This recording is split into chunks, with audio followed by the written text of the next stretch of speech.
from the Josephine County Fairgrounds in Grants Pass, Oregon, welcome to the Pacific Northwest Grappling Invitational.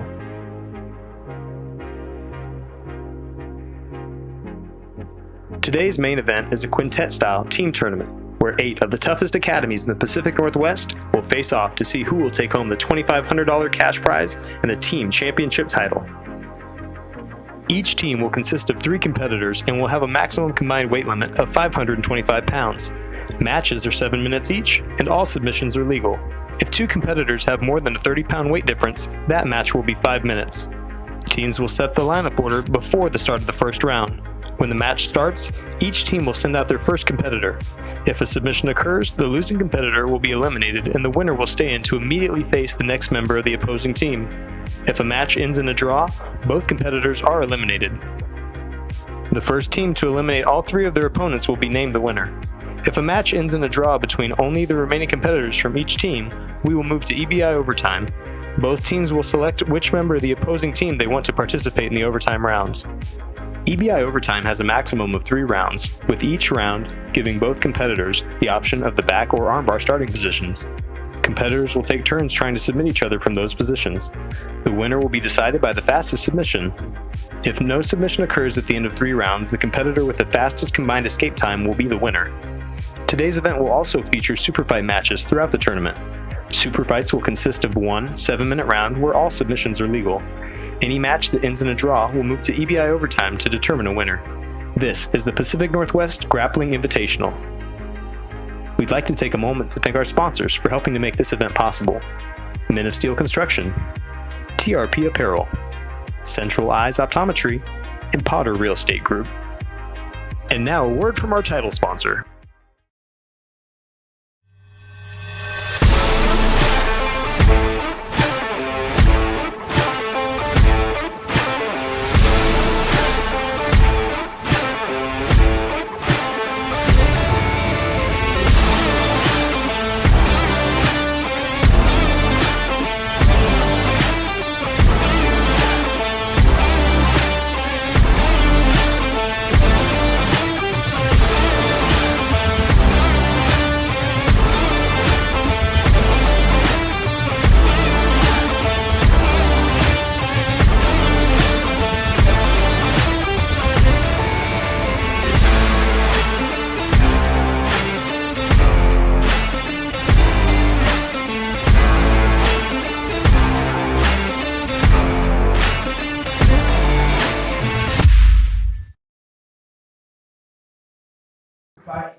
All right, and welcome back to the 5th Pacific Northwest Grappling Invitational. I'm here with Mike DeWitt Jr., operator, owner, 10th Planet Black Belt from Springfield.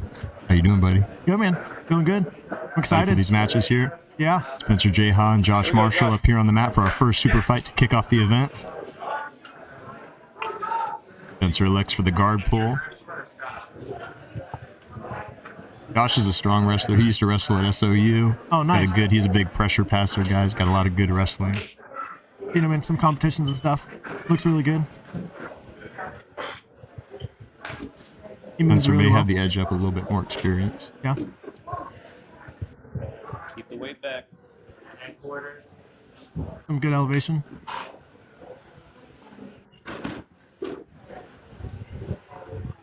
Have to pick a direction. Got the knees together, so that'll help. Big time getting the pass going. Start looking for chest passes. Big, strong, athletic guys ready to kick off the event. Yep. Nice. A little. The leg's really good right here.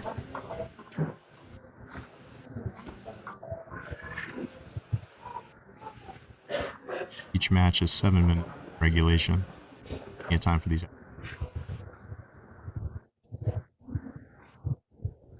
Getting those teams separated. Definitely good match to start with. Oh, definitely. Guys always come. But these guys hate losing. You don't show up for a super fight at the Pacific Northwest Grappling Invitational, planning on losing. That's right. Big first hand Josh has been all week. Getting after it. staple on that far side. Like he's doing a good job of pinning heels to the butt.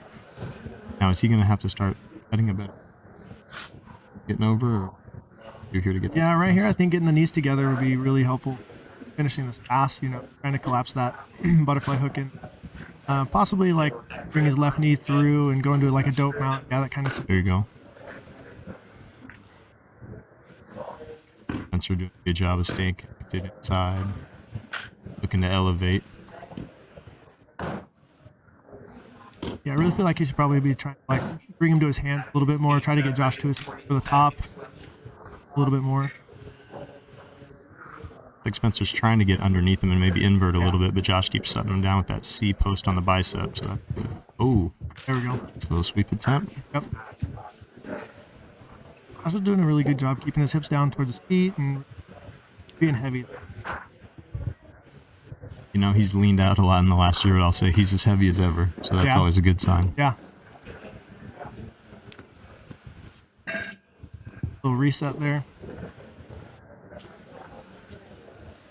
I like to see a little bit more activity from Spencer on the bottom. I know he's Sure. got a good inversion game, a good elevation game.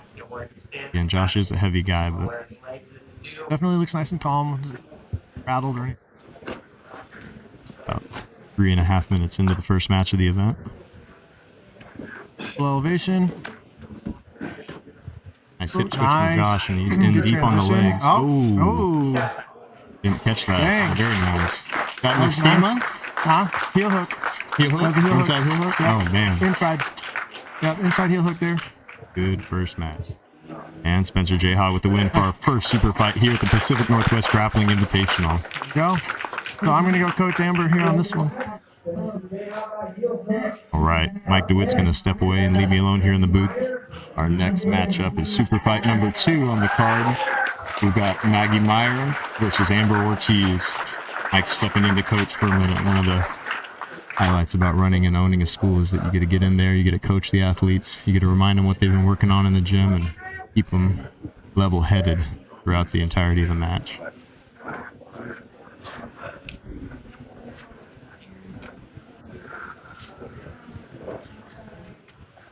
Referee aficionado Joaquin Holmes, 10th Planet Grants Pass brown belt under Andrew Alexander, mediating the action today.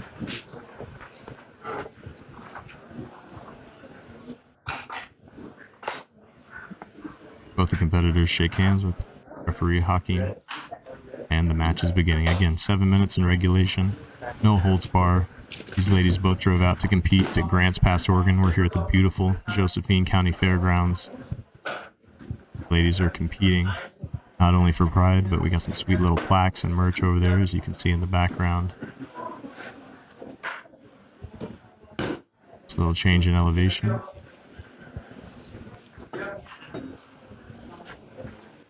Good collar ties, nice pummel battle.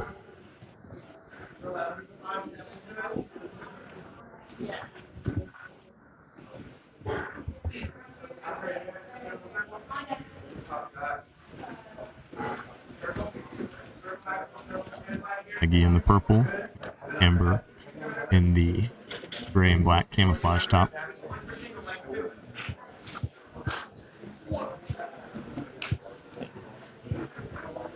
I like the pressure on the head here.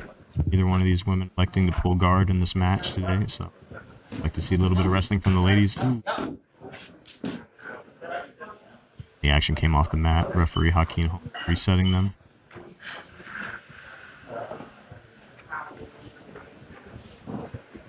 You could have 100 square feet of mat, and competitors are either always going to find a way to roll into each other or roll off of the mat. Little break to center up here.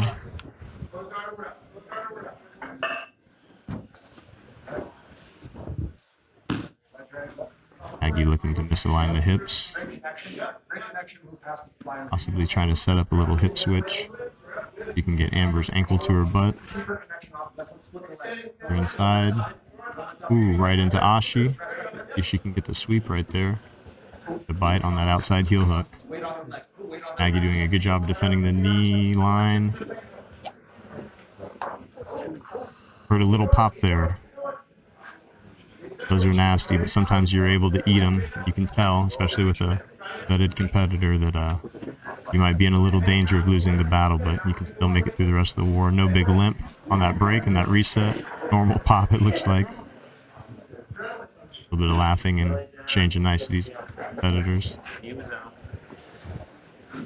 Amber comes right up on the bite.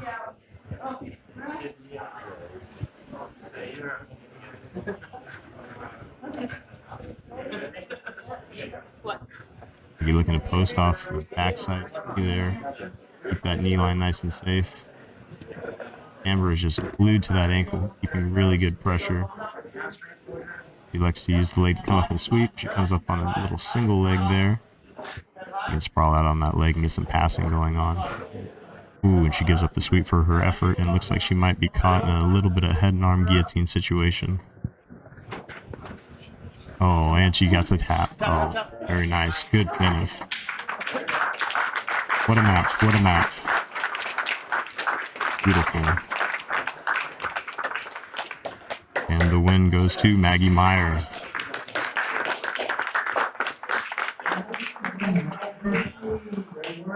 Head and arm guillotine finish is nasty, especially when you can roll over into the mount position. It's going to put a lot of torque on the neck, if not fully coming across the throat flush, and putting a lot of pressure on that blood choke and losing the threat of putting him out.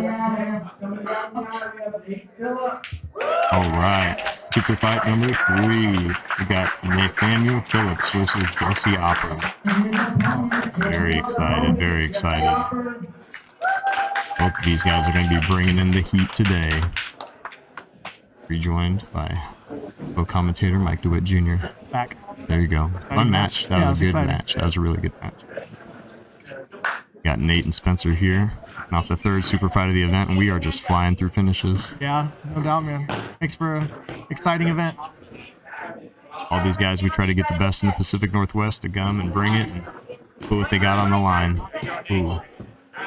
Nate's a little firecracker too, man. Nate comes out with a lot of energy. Yeah. Again, big wrestling-based, transitioned really nicely to jiu-jitsu. Recently achieved his purple belt from Andrew Alexander. Not surprised, man. He stays after it. He's competing all the time. He loves the leg battles too.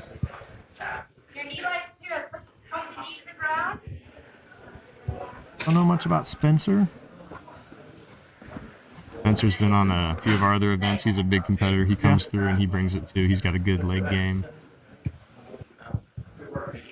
Watching him and Nate exchange here. It'll be fun. It'll be exciting. Looking to pose a little bit of frustration to Nate with that hand to the head there. Little in-match animosity between these two gentlemen. If you need to, you can just push his head back and grab his foot. Fight that underhook. Nice. Nate looking to maybe go mantis grip here and get inside from that reverse de la Hiva. See if he can come out that back door. Nice. Trying to go saddle. Get that knee, Nate. Outside Ashi. Use the other foot to kick his leg to clear your knee. He's leaving his foot open for a toe hold there or a heel hook. Good transition to the other side to 50-50. Nice. Either one of these guys has slowed down a bit yet. Yeah. You have both his heels behind you there. Right. Reset in 50-50. Referee Hakeem Holmes electing to reset these gentlemen. Hard, you could have 100 square feet of mat, and these guys are going to end up rolling off to escape these leg locks or back out of these. You know, sometimes on these wrestling exchanges, it's hard to keep everything in bounds.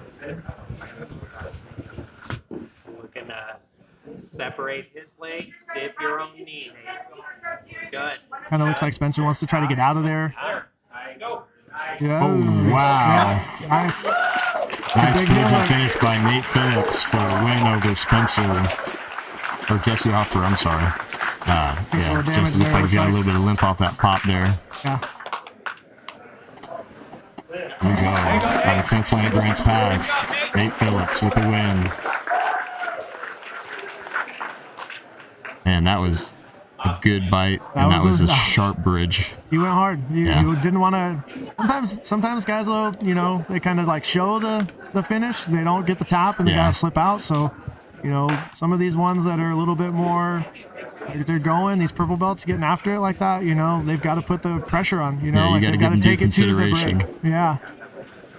No friends at quitting time here at the Pacific Northwest We can Grappling be friends at the Invitational. beginning and we can be friends at the end, Yeah. but during the match, man, like you're trying to get broken sometimes. Oh yeah, hell, Nate's you know, out of 10th Planet Grants Pass, even in practice room, Yeah. you might not be Nate's friend during the middle of class. You know what I'm saying? Absolutely. All right, now Here we're we go, moving team into matches. match 1 of side A of the bracket for the team tournament. We've got Brazilian top team Happy Valley versus Nimbus Grappling and On Guard Jiu-Jitsu for a compilation team. Grappling and On Guard with John Chandler, Muhammad Zabihi, and Spencer Jones. Right, for Happy Valley, we've got Gus Besa, Charlie Gilpin, and Igor Huerta. For Nimbus Grappling and On Guard Jiu-Jitsu, we've got Jonathan Chan, Spencer Brozer, and Mahan Zabihi. Like we're starting Zabihi and Gilpin. Oh yeah. Competed against Gilpin in the past. Super tough guy. Oh yeah, he's an animal. Yeah, he's a monster. Mission Underground vet. Yep. Gilpin and I actually had our very first jiu-jitsu matches against each other Oh, nice. way back in the That's day. cool. Yeah. Ooh, man, stud wrestler. I was just about to say nice hip toss there. Finishes it Exciting. through. These guys are all Oh, over. what a scramble. What a scramble. Yep. Charlie's looking for a little Mars action there. Now we're back. Little vice grip, half guard. Maybe set up a Japanese necktie. For Darce. That short arm Darce pressure right there sometimes. It doesn't look like he's going for the full kind of baseball bat grip on him, but just to control that head and keep that head folded under. That's an uncomfortable spot to be in for Charlie Gilpin. Not fun. Charlie's super strong though, and he's really tall, so he's got good leverage, you know. Oh, yeah. So being able to extend away here. Oh, figure 4 grip. Trying to catch the leg. Good step to the mount. Ooh, and Gilpin's able to slip out. Flipped out, man. That looked tight too. I might have tapped, to be honest with you. Yeah. I feel like sometimes when you step over the mount to finish those Darces, it can be a lot of pressure, but sometimes those hands can pry apart too at that angle. Yeah, exactly. And what you might have noticed is like Charlie was still able to like move a lot, and that's really like a big deal with really any submission is if he continues to move, it's tough to really clamp down and make that finish tight.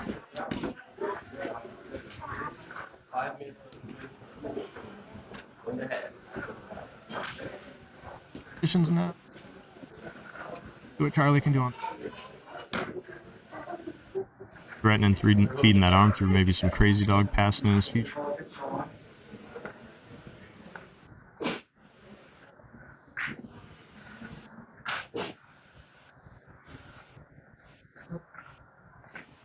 I know the guys from Guard Super Tech guys.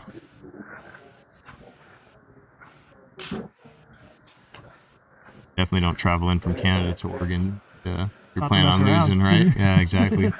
Both these guys bringing the heat. Every match we've had today, barn burners all the way through.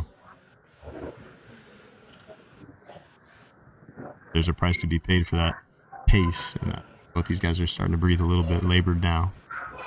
Something to think about too with this team tournament. One of these guys could have matches. No, you know? exactly. It's hard to know where that point of diminishing returns is, where you're gauging your cardio and not using it all at once, but still using enough to win the match that you're in. Exactly. The double underhooks here from Butterfly. Be really strong positions.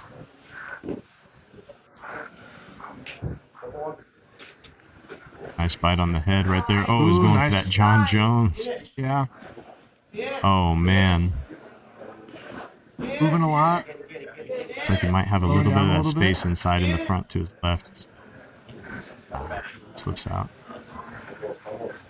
Gilpin's one of those guys, man. If he grabs a Kimura on you or he grabs the guillotine, I mean, he's sending it. He's not reserving anything generally in the energy tanks. He's trying to finish the move he's attempting. Yep. Period. Right here, I'm looking for a good Mars. If he can catch a leg.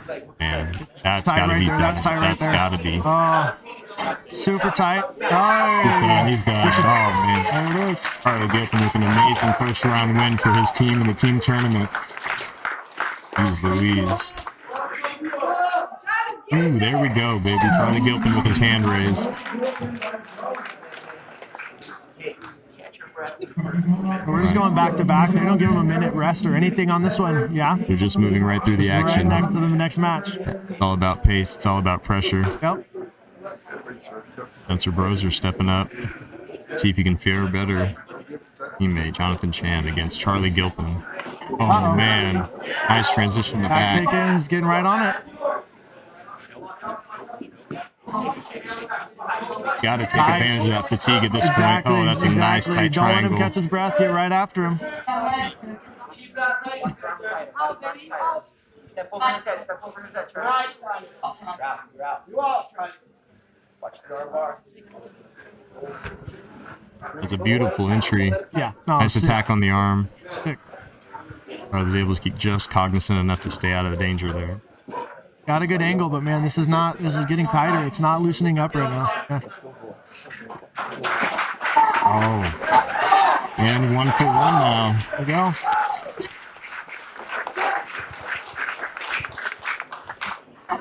Mike, could you see from your angle, is that an arm bar? I think it was the triangle. I couldn't tell exactly, but. Triangle. Man, Team Nimbus by triangle is Yep. confirmed by our announcer, Kurt Colcrin. So now we got Gus out there, Gus Bessa. Best bases out there. Yeah. Super exciting competitor to watch. Getting ready to go at it. Nice. Also had the opportunity to compete against Gus. Super tough, super Yep. technical guy.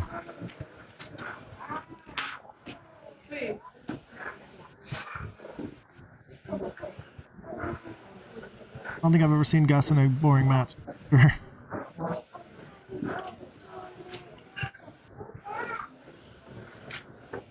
Lots of top pressure, even through that knee shield. You know, sometimes get a little bit cautious to add a whole lot of top forward pressure in a knee shield like that. They look pretty comfortable there. For 90% of the action today, all athletes are just pushing forward. Yep. That's the nice thing about sub-only format is that, you know, there's no prisoners of war during those Yeah. points battles and things like that. I mean, Exactly. you're looking to finish. You want the matches to be as short as you can have them because, like you said, as we go forward and you're going to have to compete 3 or 4 more times for that, you know, that big shield. Right. Those shields look awesome too. Oh, yeah.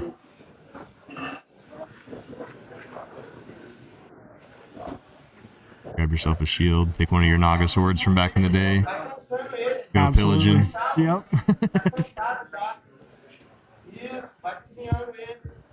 It's great pressure. It's got the head underneath the chin.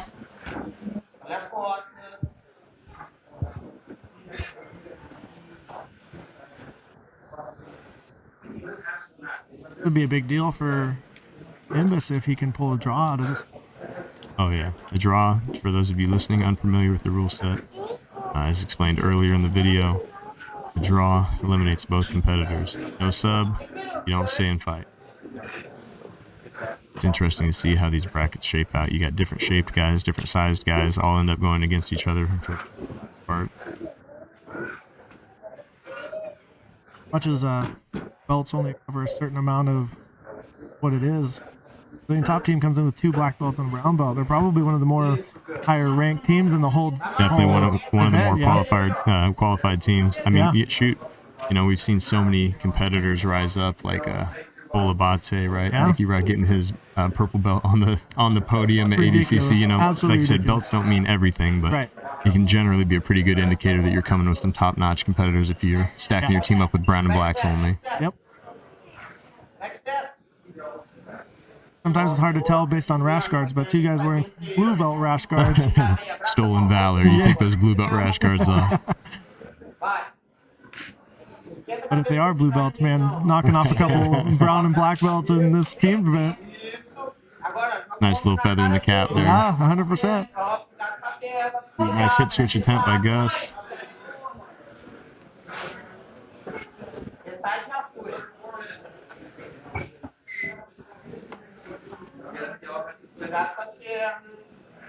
We're about 3.5 minutes into the regulation of the round time. About halfway. Plenty of time for these guys to work. Yep. I know, like I said, I've watched Gus compete quite a bit, and he doesn't need a lot of time to make some things happen. Always pushing that pace. Spencer's first match relatively quick with Dude, Charlie, so he got after hopefully quick. he He doesn't need a lot of time to work either if he gets into his spots.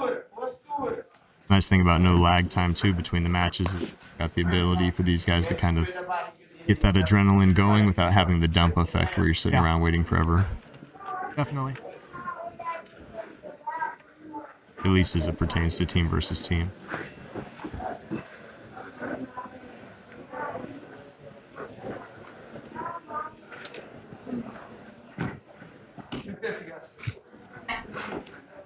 That's doing a good job of misaligning that head with that crossface. Yeah, he's starting to kill that half guard now, man. Chest to chest, crossface in's heavy. Are you looking for a back step here, Mike? Is that kind of the... He's either going to backstep or he's going to drop that right hip and slide over the top with his right knee. I think just because that butterfly hook is in, he's probably going to have to drop his right hip. But if he clears that butterfly hook in, that's inside, then I think he'll backstep. Yeah, see, he's dropping the left hip and really getting heavy shoulder pressure. He doesn't have the underhook anymore, which isn't the end of the world if he's got that heavy crossface. But that crossface looks tight. Yeah. But the half guard's super open right now. He's looking for a Kimura grip. Good. Dang, Spencer got that knee shield back, man. Had to push him back. Having that crossface on you, man, especially the guy that's got pressure like Besa, it's going to be a tough day at the park for you if you're just living under there. You know what I mean? Jaws realigned and everything else. Yeah, free chiropractic adjustment. Yes. No $20 copay. Cost only a small amount of pride.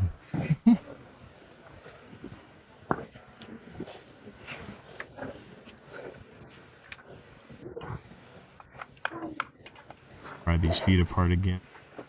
Yeah, let's see if Spencer can get some offense going, man. He's been doing really good at fending off all of Gus's attacks, but we'll see if we can get some offense going in the last couple minutes here. About 1 minute and 15 seconds left in regulation. It's going to be a short time for Spencer here. We might be looking at a draw.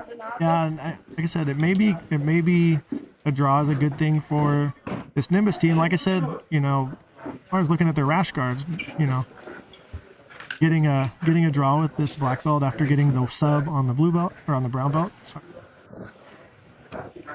Nice feather in the cap. Getting in their especially cap. a brown belt like Charlie Gilfring. Yeah, yeah.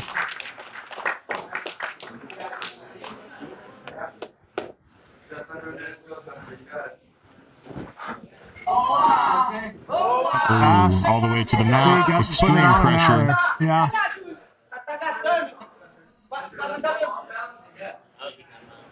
That's kind of the thing.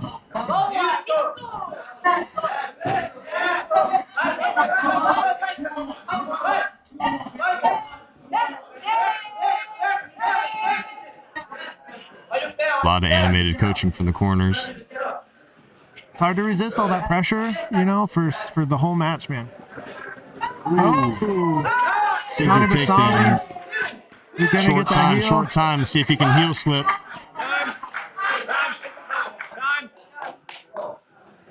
Yeah, we got a little controversy there with the time. All right, nice draw. So moving into the final match, it looks like we're going to have Igor Horta versus Mahan Zabihi. No, we got Jonathan Chen. Oh, Jonathan Chen, I'm sorry. Yeah, we started with Zabihi and Spencer. Now we're on John Chen. My mistake, ladies and gentlemen. Versus Igor Horta. So a double pull. Right into legs.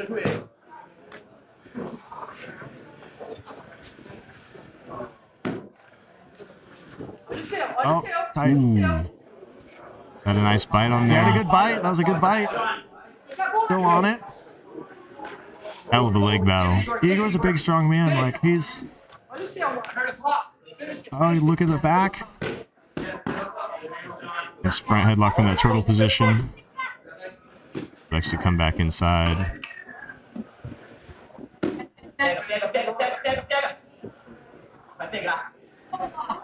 John just stands right up out of that Exchanging front guillotine. headlock bites, exchanging sweeps, man.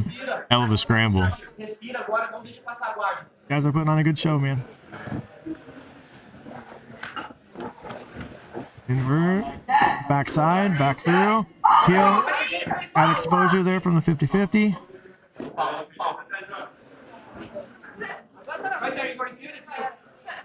Ben's playing kind of an open 50-50 right now. That's kind of a dangerous game to play sometimes. Trying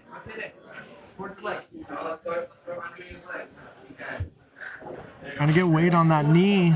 How do you feel about flaring that knee to the ceiling to get the bite up and open as opposed to coming over and looking under for the bite? You have a methodology that you prefer in this situation? When I play 50-50 like that, I'm definitely trying to go back through the legs to expose the heel, right? Yeah. Digging from the inside and under. Yeah, exactly. They're able to put a lot of rotational pressure on that knee and expose the heel a good bit, but it seems like he wasn't able to turn back against his body to get that bite. Yep, definitely. Yeah, toe hold going. Oh! Got the heel hook. Inside heel hook? Inside heel hook, right there, yep, from 50-50. And with a beautiful win. Great Happy first round, Valley man. moves on. Doing top team moves on. Hell of a, I'll tell you right exciting. now, hell of a first match for the sir. 3-man tournament. Yes, sir. You put 8 teams together. You put 3 teammates, 3 brothers on each team. You send them out to war, and you get matches like that. That was beautiful. Yeah, that was great. Awesome. All right. So next up, we've got super fight number 4. Corey Crowder versus Sarah Wilson. Okay, they're deviating. We got, oh, that was my mistake. We got bracket side B, match 1. We've got Danzig MMA versus 10th Planet Springfield and Newport. Yeah, you're good, Mike. No worries, brother. Mike DeWitt once again, leaving me lonely here at the commentator's booth. Going out to coach his guys. Got Logan Hankins, Nick Brown, and Gabe Krupar representing Team 10th Planet Springfield / Newport. And for Danzig MMA, we have Juan Ramison, Christian Graves, and Ian Lewis. 2 tough teams, 2 tough sets of competitors. Can't wait to see these guys face off right now. All right.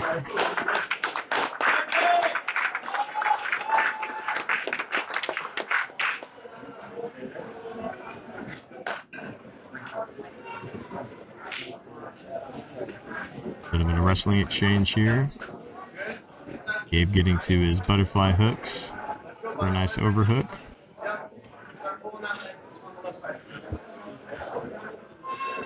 Bit of a grip fight. This is a big guy to try to sit here and elevate him, guys.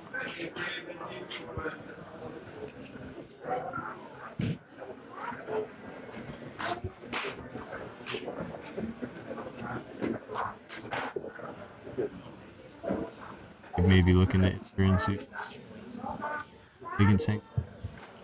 Get hook for that RDLR, no flex for the shield pull. To keep these separated with a big guy like that on top, you mash everything together. Flatten you out.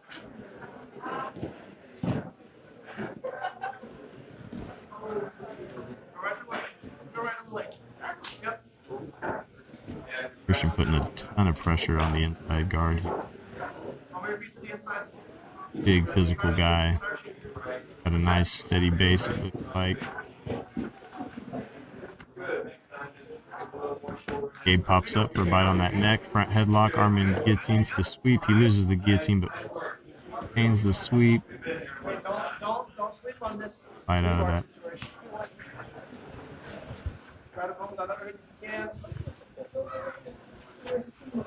Christian's got to be careful of the Darce attempt by.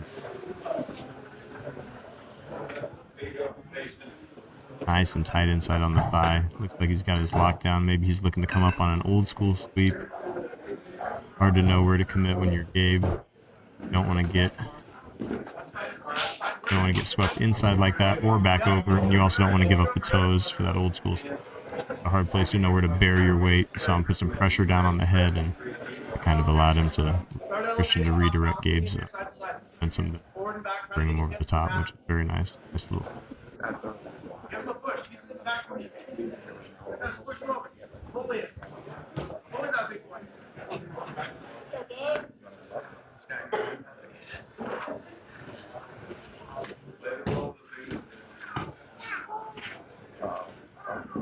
two fresh teams in here as we're moving closer to that halfway mark at this first round.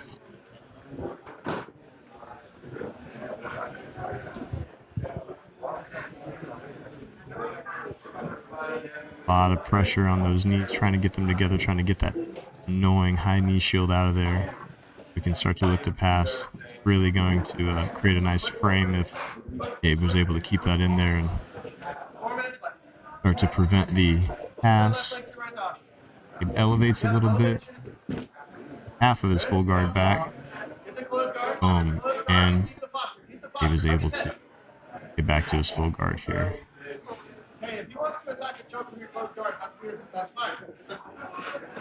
Coach Mike DeWitt Jr. giving a little smack about attacking chokes from closed guard. Ooh, nice high elbow guillotine by Gabe. See if he can follow that over. Christian keeps spinning. Gets the sweep for his efforts. Again, no points here in the sub-only format, so sweeps are only relatively important. No points will be awarded for positional advances in regulation.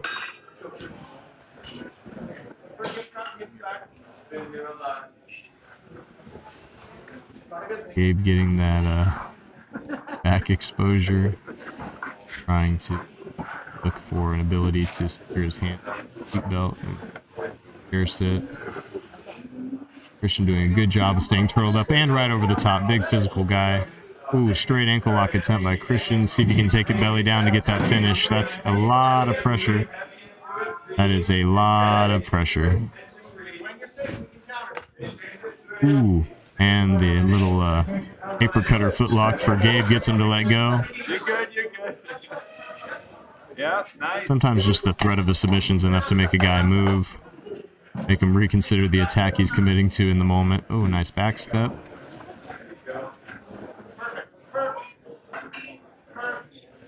Both of these guys coming out, firing submission. 2 minutes left in regulation approximately. Get the second leg. Just full commit to the second leg. Stay inside. Gabe was able to stave off that sweep for a second with a high crossface across the forehead with the bicep there, but not enough to keep him from getting swept back to his butt as Christian continues to look for his passing opportunity.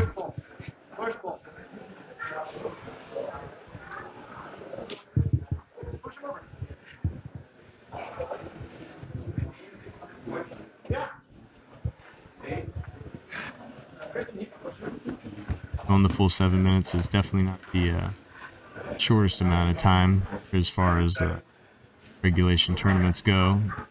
I think it's for his 5 minute. There's so much time for these guys to work that cardio does end up coming to play here. 7 minutes is a long time to be out there with another physical grappler in a tournament of this caliber, looking to push himself, looking to exert himself, looking to win.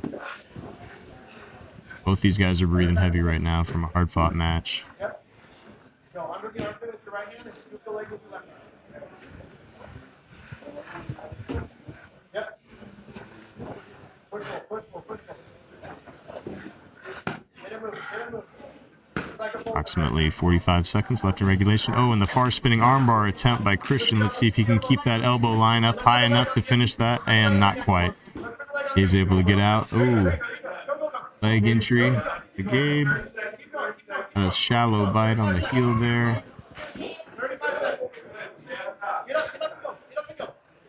30 seconds left.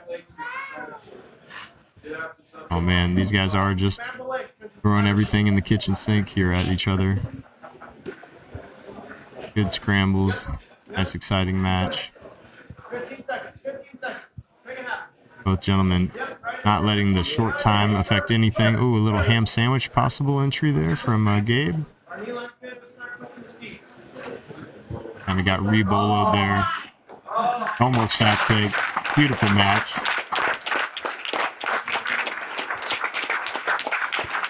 And we have a draw. Very nice. Go, Dick. All right. Next up, we've got Nick Brown representing 10th Planet Springfield / Newport. And from Danzig MMA,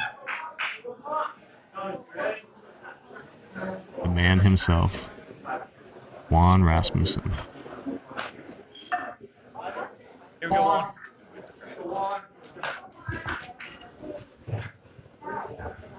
This will be a 30-pound difference between competitors, 5-minute match. So due to the 30-pound weight limit disadvantage for Juan here, this match is only going to be 5 minutes today. Being a smaller guy in there, as far as grappling goes, is never advantageous, I wouldn't think. But in the same breath, being the bigger guy isn't everything. A deficit in skill, a deficit in technique, deficit in approach can make the difference regardless of size. But I'd be lying to you if I sat here and told you that it made no difference whether or not the guy had a size or a strength advantage on you. You're kind of matched up in skill. The size and the strength is going to be the determining factor, generally speaking, in a jiu-jitsu match. Juan really coming after it, though, shooting in for his takedowns. Able to keep his guard. Stop the pass. Looking for his own attacks here.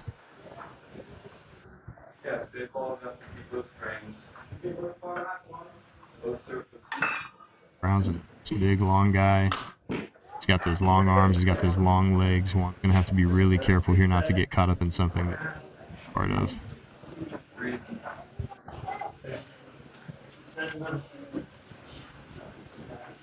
Joaquin Holmes resetting the action.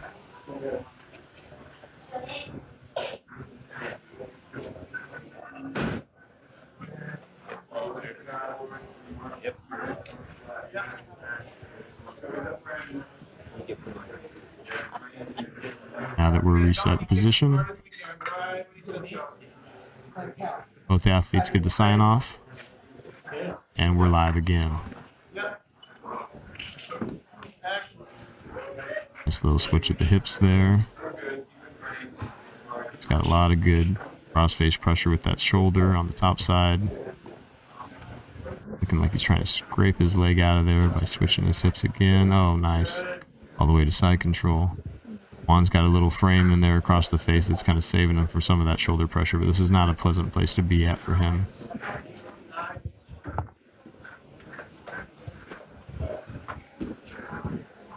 Creating space is going to be huge. Juan to be able to get his guard back, his hips facing back towards his opponent, and get his legs back in the fight. You know, you got to think when a guy's past your guard, you've lost two of your limbs that are able to help defend and set up your offense. So it's hard to beat two arms and two legs when you only have two arms available to you. So getting that guard back inside is going to be huge for Juan here. Let's see if he can make it happen.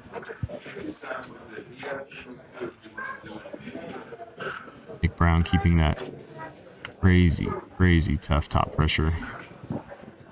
Again, there's a 30-pound plus weight discrepancy between these two athletes, so that's nothing to sneeze at.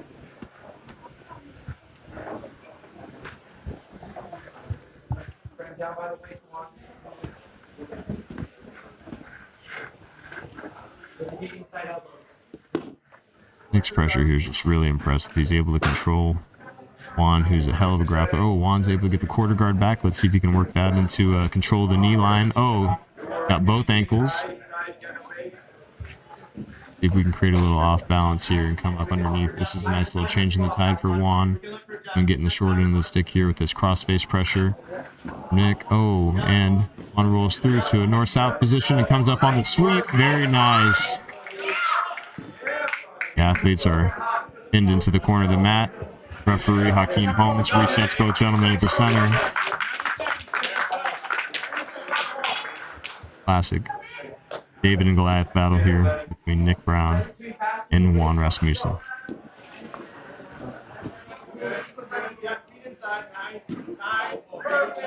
Right to the mount. If Juan can get this skipping escape off, is he trying to come inside?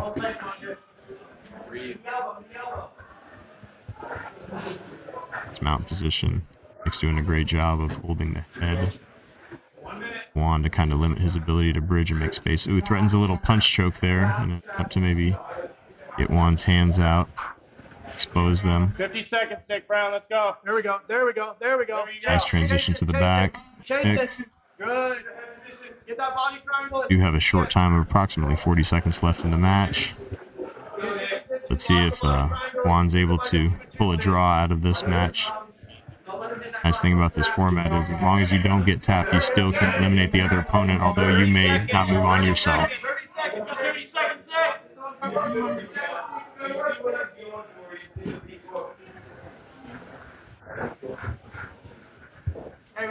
Double under control from Nick Brown. Juan looking to protect his neck. Nick's taking hard cuts at the head of Juan. 4 seconds, 3, 2, 1, and that's time. A draw. Hell of a match.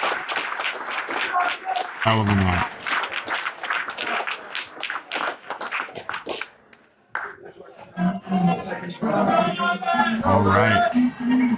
Last match of this team matchup between Ted Plant Springfield and Danzig MMA. Going to be Logan Hankins, Ian Lewis. The orange shorts. Logan elects to go right to rubber guard and moves into Free New York. Tries to reach a hand through and across. Ooh.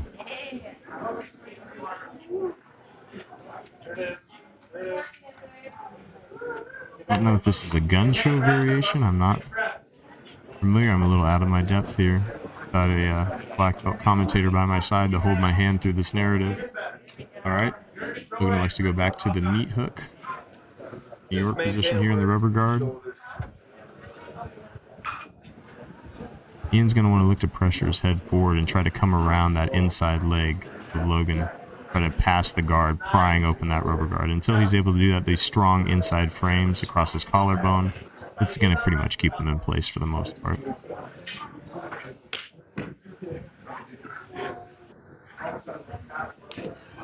Ooh. And Ian's able to back out and escape. Very nice.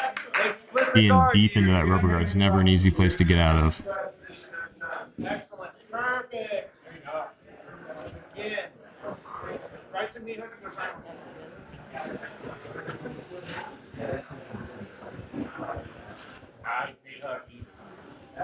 Ooh, and Logan's back to the meat hook position here. Looking to maybe drive that fist in for a little punch choke. Ian's staying nice and tight with his elbows here. He's not making any progress around the guard of Logan, but he's also not allowing himself to be pried away from the body. He's keeping his forehead nice and tight for the most part, protecting himself from all these little inside chokes.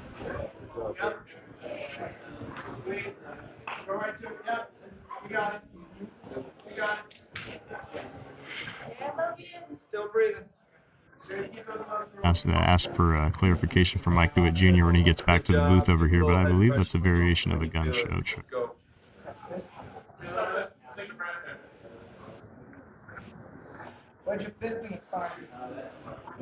Still seeking for that rear hook on the far side.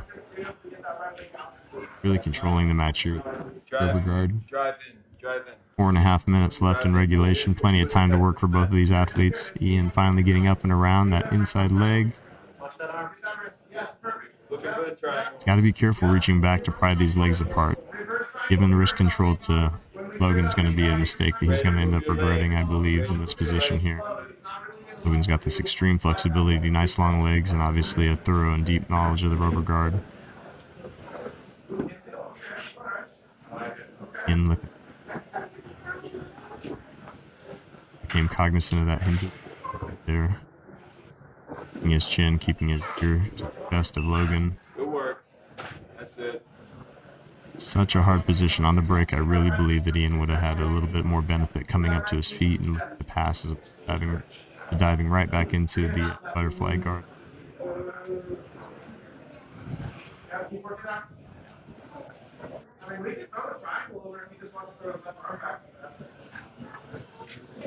Lots of great witty banter from my co-commentator Mike DeWitt Jr. Matt Side as he's coaching this match. If you want, we can switch coaching roles.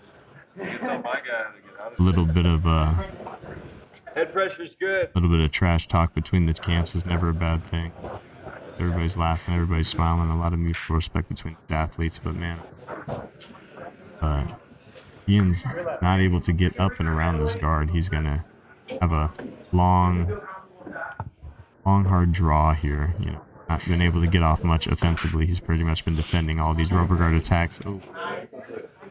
Logan looks like he's able to kind of get that wrong way triangle set up there. Ooh. Ian's coming over the top of that thigh. Let's see if he can get inside and drop that knee and switch the hip to pry this rubber guard open.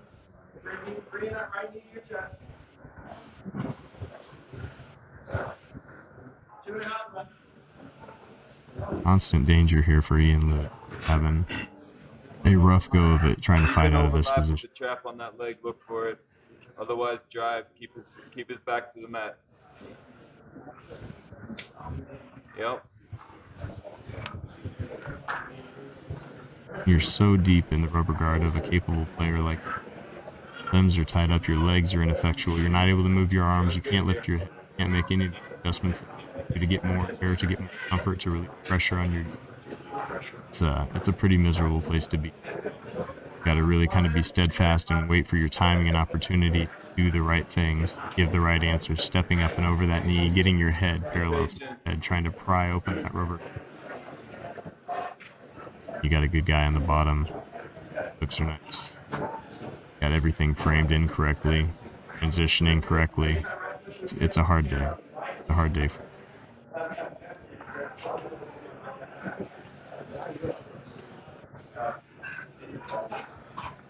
1 minute and 20 seconds left in regulation. Logan's going back to this meat hook, attempting to push on that knee maybe and create some more space so he's able to get that secondary leg in play, maybe think about doing some double bagging.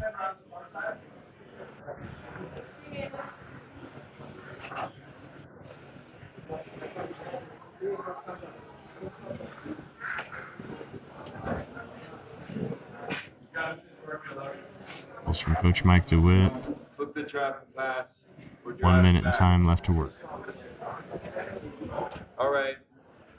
You see it. Here we are. Third time.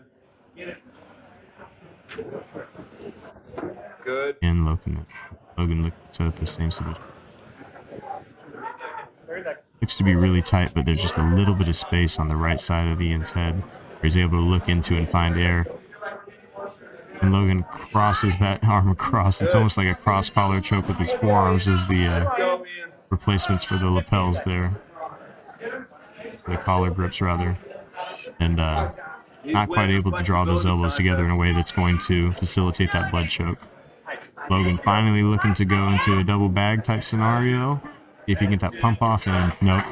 Just control throughout the entirety of the match. No sub. It seems stalemate out.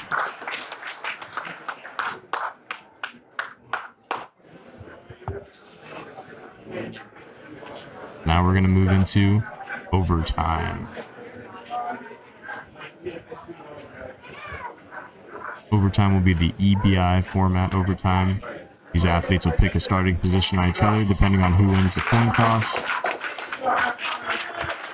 Each athlete will have a chance to try and submit the other athlete. The athlete will have a chance to escape the position in the fastest amount of time possible.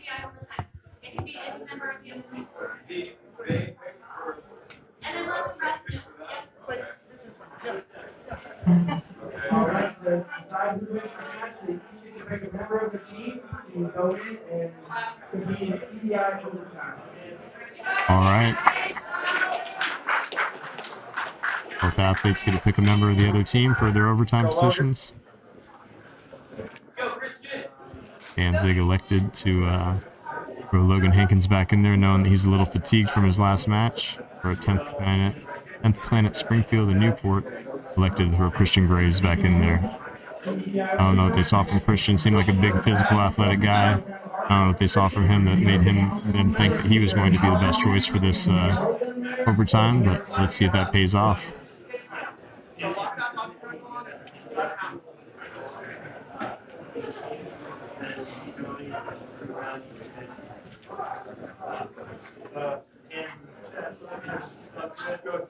Joaquin Holmes explaining the rules of the scenario, reminding the athletes to participate by the rules, setting the grips, And here we go.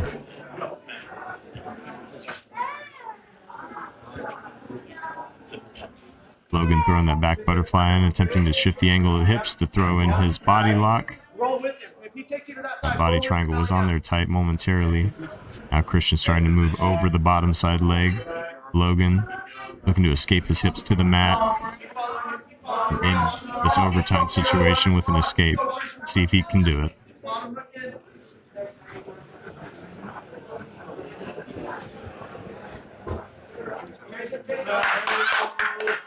Here we go. Time for the rolls to reverse. Big step, get your hips off line and then get your shoulders up.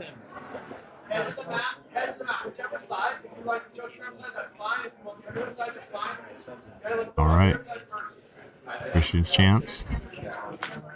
Logan 2-on-1, ready to defend. Both athletes breathing heavy. Yeah, now go. Slide up, slide up. Start moving us. Good. Chin stays down, looking over your left shoulder. Big step over that hook. Christian going for a similar methodology with that rear butterfly hook, trying to turn the hips away. Mind the choke. Good. There it is. There it is. Now we're out. Now we're out. Slide the Logan's hips out. almost got his hips out and across. He's got to get him to the mat. Get that back flat on the mat. Protect the arm triangle. Keep turning. Logan's got to escape that head and arm triangle if he wants the overtime round to end. Boom, there we go. Arm around the head. That's the end of it. Here we go, Logan. We go to the timekeeper, the official winner. Oh, we're doing 3 rounds of overtime. 3 rounds of overtime. My mistake, ladies and gentlemen.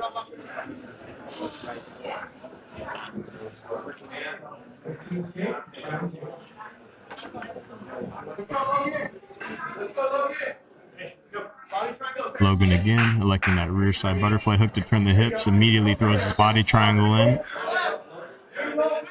Looks like he's got a good bite around the neck. Let's see if he can pull that secondary hand out and get palm to palm or sink in the traditional rear naked grip. He's got his head underneath the head of his opponent. Not a bad place to be. Collar ties nice and far behind the head, but looks like Christian's doing such a good job pushing those legs off the tuck of his chin.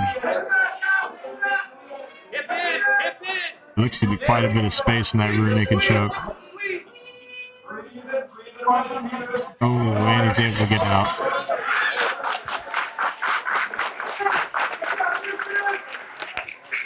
A lot of animation from the corners over here.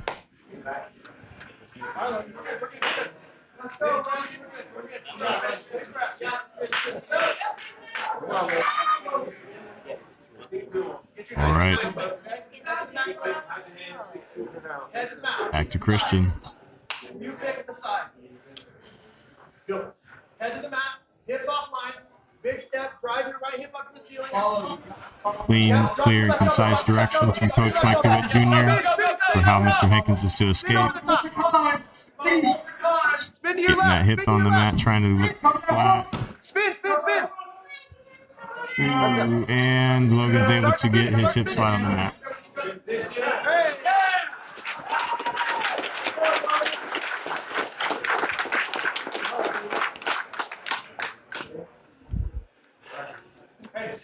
Both these athletes, amazing performances, amazing efforts, breathing hard, sweating. And this is where it matters most. It can come down to a matter of seconds.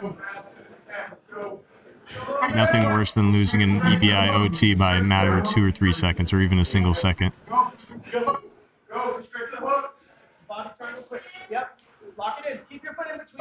Both athletes looking to keep their teams in this tournament, keep their teams advancing throughout the pace of this tournament.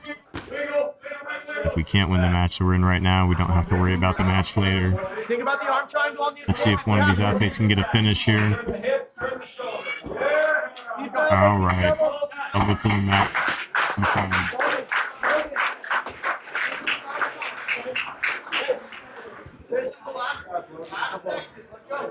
We're in the home stretch here. Logan gets one more attempt See if he elects for the arm or the back for this final round.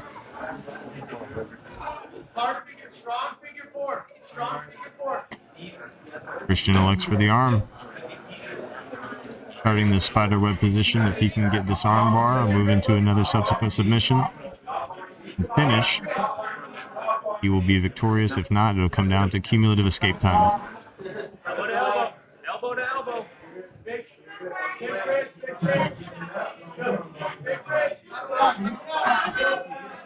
Logan's grip has got to be fatigued at this point, ladies and gentlemen. When you're out here grabbing and grappling with other men for minutes and minutes and minutes at a time, that blood rushes into every fingertip. Your arms feel like they weigh 1,000,000 pounds each, and you can't barely hold on for dear life. Heavy heels, heavy hips.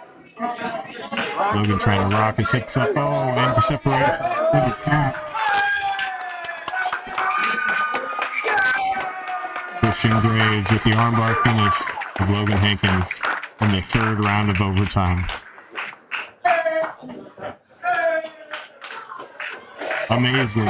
It's never over till it's over, ladies and gentlemen. Danzig MMA moves forward.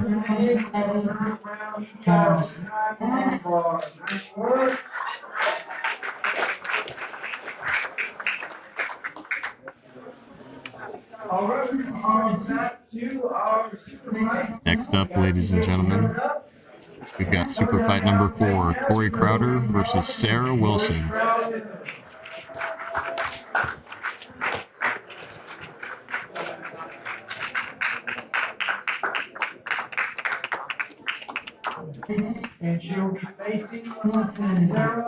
Mike DeWitt Jr. joining me back in the commentary booth. That's not exactly how he wanted the matches to go, but man, hard-fought matches all the way around. Yeah, they were tough matches. That was good. Third round of EBIOT, and finally with the finish, man. You're going to draw it out to the end. That's the way to draw it out. Absolutely. Yeah, they did a great job. Super proud of all those guys, and awesome to see the Danzig team out here getting after it, man. It's always fun getting to see, it's always kind of a bummer when you have one athlete run through a whole team, so when you get to kind of see the teams actually face up against each other, it's a good time. And right here we've got Tori Crowder versus Sarah Wilson. Tori Crowder, I think in Medford, Klamath Falls. I believe so. Been around for a little while. I've seen her locally compete several times. Hard to remember, but the Oregon grappling community is relatively small. Yeah. So we're all great friends and know each other and get to see each other compete quite often. So that's always nice to get to see some of your favorites reappear on the cards, reappear on a little bit bigger cards. All these female super fights coming. Girls are wrestling. No one's electing to pull. Dude, women's grappling's just growing like crazy, and getting all these athletes that come in and start learning wrestling and getting top control stuff. It's really exciting. Yeah, I totally agree with you. I think we have more exciting female grapplers now, more grapplers now in general than we've ever had. But definitely the females, the level of talent's just risen so high in the last 3 or 4 years. Yep. Good heavy pressure here in half guard. Good head and arm position, chest to chest. Corey's getting that good frame in right now. Trying to create some space, to create some motion, some movement. Corey's electing for the traditional half guard right there. It seems like that got passed pretty easily as opposed to maybe we're biased. Maybe a good lockdown could have got thrown in there.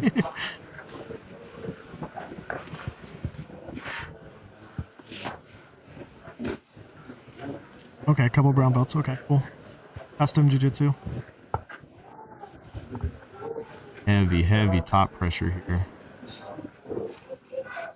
Yeah, man, they're just going through like a really, like super traditional, path here right now. One of those time-tested, smash, pass, mount. Gonna gift wrap right now, looking to take the back. Just good, solid, like fundamental jiu-jitsu right now. No hand pass on the half guard. We're able to get her hips squared up and coming out the back door. They're looking for her own passing series. Yep. Good cross-face pressure. Little weave pass right now. Got the arm through the legs. Always nice to keep the knees together.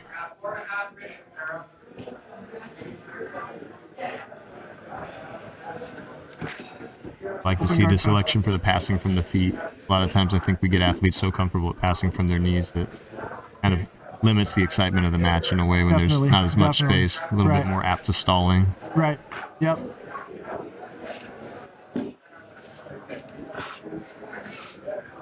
That chest to chest, really tight passing negates a lot of the leg locks and stuff that we see, you know, and so kind of like trying to figure out ways to play back and forth between the standing dynamic passes and A little bit more of that pressure and body More- lock passing. exactly, more control based, less opportunistic, right?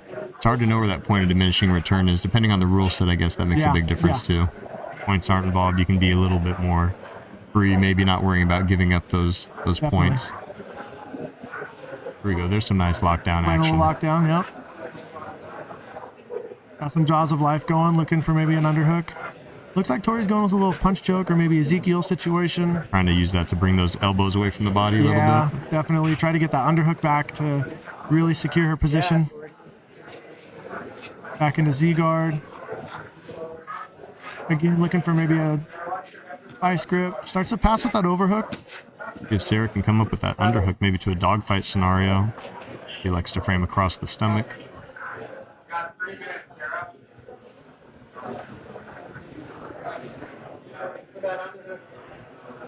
Little quarter guard situation, sliding the ankle through. Ooh. Nice. Very nice transition, mount. left and right movement.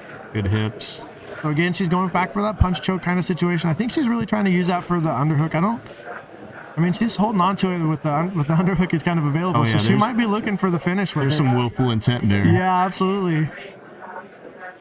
All right, I It's feel not like that's definitely comfortable. something we've seen in the meta a lot lately too, is using Yeah. these punch chokes, not just for efficacy as far as finishing the choke, you know, for a throat crush, but just pulling those elbows away from the body and Absolutely. opening up that availability for upper body submissions. And super heavy on these passes and just conceding maybe an ankle, you know, which is really powerful. You think about like as you're passing, you don't want to get pushed all the way back to a half guard or a closed guard. Tori's doing a really good job of just sacrificing that ankle, keeping that knee coming through as Sarah starts to recover. Incredible pressure we've seen from both of these ladies when they Yeah. got the ability to come up on top of each other. Mean cross faces. A lot of these punch Yes. chokes thrown in there. There we go. That's through, gets the underhook, and now Sarah's looks like she's starting to come up maybe. Keeps wanting to build up for that dogfight, but keeps getting her head posted on. Ooh. Jockeying of position Yep. between these two athletes. Non-stop action going on in this match for sure. It's really exciting.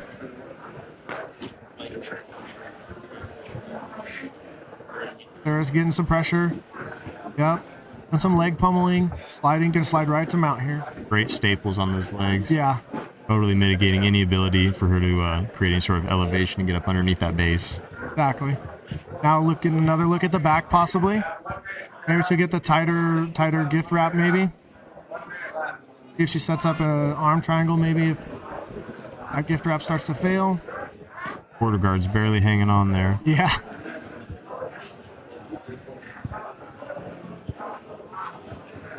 Sometimes with that quarter guard and a gift wrap, you can still just take the back. Like it just, converts right into a hook. I think people get so focused, hyper focused on clearing that quarter guard before they just cherish Yeah. it, when in Trying to get reality to it's just like, a yeah. preemptive hook, right? Yep.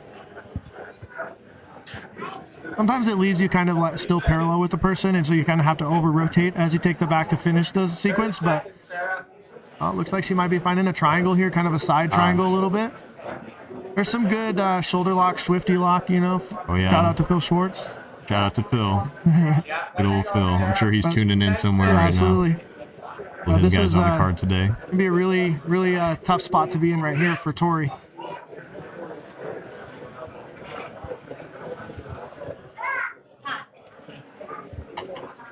And that's the end of deliberation. We're going into EBI overtime now. We move into EBI overtime. Sweet. Nice thing about this rule set, I know everybody loves points as much as they do, but there's a finality to this Yeah. format that kind of gives a more satiating end to the casual viewer. It's interesting when people argue about the EBI overtime stuff and how, well, they didn't get to the back or they wouldn't have never got to an armbar situation. Well, like you also didn't get the sub either, like We're putting you in position to finish with a submission. Oh, and that choke is deep. Oh, she gets the tap. All right, we'll see if Tori can answer it. 11 seconds. Nice. Not a lot of time to No, work. it's not a lot of time. See if she can pull it out.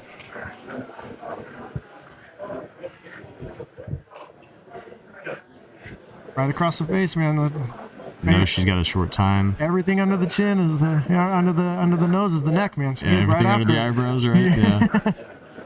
Yeah. Oh, man, not quite able Nice to work. get it.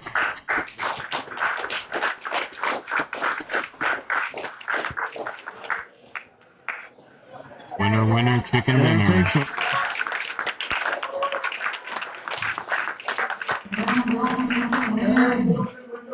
And now we move on to super fight number 5. We've got Paul Schaefer versus Joseph Bender. And this is the last one I'm going to step out for. All right, we're losing Mike Dewitt Jr. one more time, ladies and gentlemen. One of the perks of being a coach, you get to hop in there and coach your athletes through these scenarios. Super fight in the afternoon. All the Schaefer is coming down the aisle.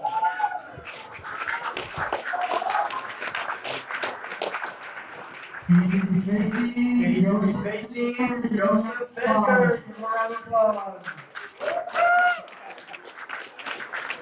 Paul Schaefer and Joseph Bender making their way to the mat. Let's take a second to give a round of applause to hold it down on the mat. Announcer aficionado Kurt Cochran. Give a big shout out to our ref, Joaquin Holmes. All right.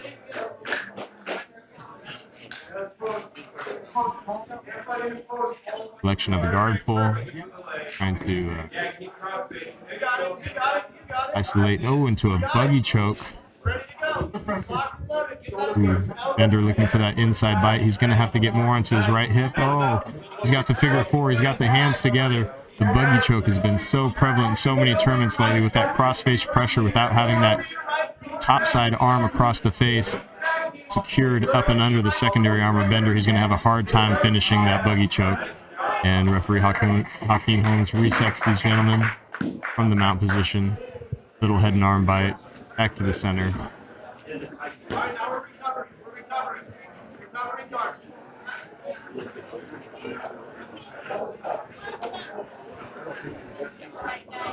Heavy pressure here on this head and arm choke. Not sure if he's under the chin of Bender here. Paul Schaefer with amazing punching. Oh. And Bender shrinks out, starts to look for his entries maybe into a triangle. See if he can roll back and through for the back triangle.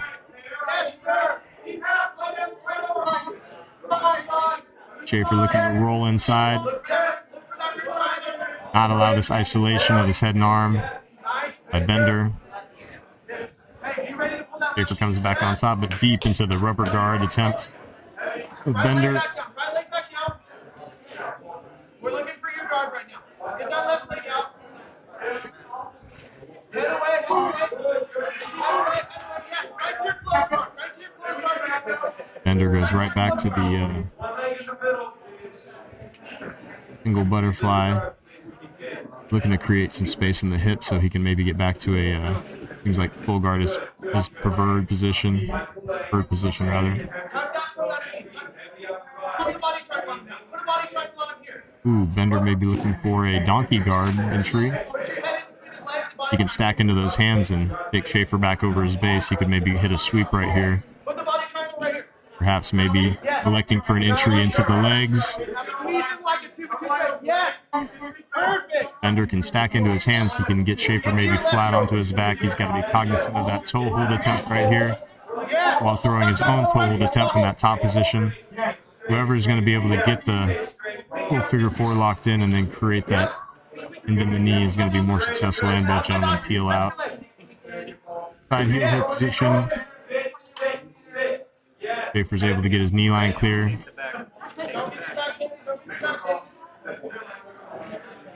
Sitting on the hips, keeping heavy pressure in that knee, he's able to get the pass to side control. Ooh, knee slice right across to the full mount. Elbows down to your ribs. Elbows down to your ribs. Bump, bump, bump, bump, bump. Ooh. Nice buck, but exposing the back for Bender. He's able to escape position. Ooh, Schaefer maybe looking for a swim move. Elects instead to go with a more grip from the back with his nice little seatbelt. Is he going to be able to flatten him out here? That's a terrible position to be in. The mount's one thing, the back is one thing, but bellied out into the mat, face down, is an entirely other thing. Fight out of the position where your back is bowed like that. So much pressure on your spine, so much pressure with a guy cutting across your face. Ooh, if you're looking to maybe climb the body, trap that arm, and elect for a back triangle if he's able to cut the angle here. Ooh, isolating the arm. You're going to be able to finish it from there. Bender steps over the body, relieving some pressure on that arm. With his head inside, Bender's able to have just enough laxity in that shoulder to escape the immediate threat of the submission. Schaefer is, able to get the straight arm lock. And eliminates Bender in the super fight. That was our 5th super fight of the night. By straight arm lock. Paul Schaefer. Another amazing match. Another great finish. A lot of quick action, a lot of high-paced intensity here at the Pacific Northwest Grappling Invitational, number 5. Mike DeWitt Jr. back in the booth with me. Another great and exciting match. Yeah, man. Oh. A lot of finishes, man. Love to see it. Love to see both guys sending it. Yep. Full send, full tilt.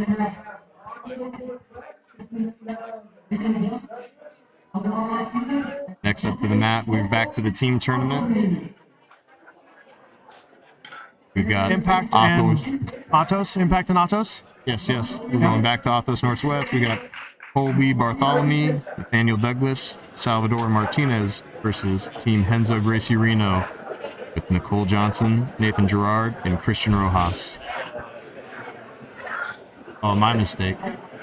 Got Impact Jiu-Jitsu, little switch up in the action. Impact Jiu-Jitsu on the other side of the mat with Roman Wheeler, Marty Mikic, and Chris Ramos.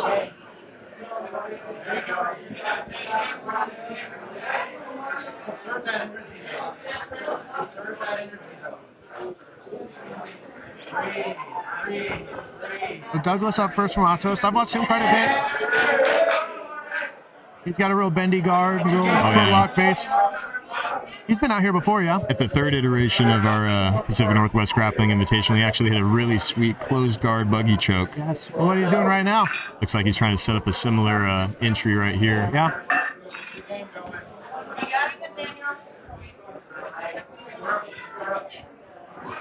Electing instead maybe to move into a chill dog type position. Yeah, he's got kind of a chill dog situation, and I think he's just trying to use it to get to that closed guard buggy choke. Because that elbow is really high over the back there. That buggy choke now, on Instagram, you hit a nice buggy, you'll get a lot of clout. Oh, yeah. A lot of reshares, a lot of hype behind that move Yes, right sir. now for whatever reason. Felix back to New York. Daniel begins to double bag. About to hit that dead orchard right now, honestly, with that.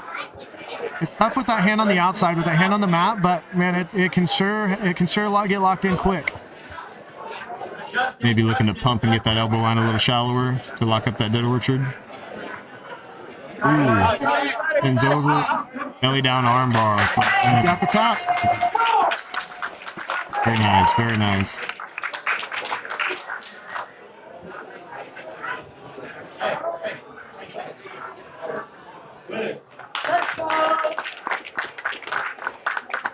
Next up, we've got.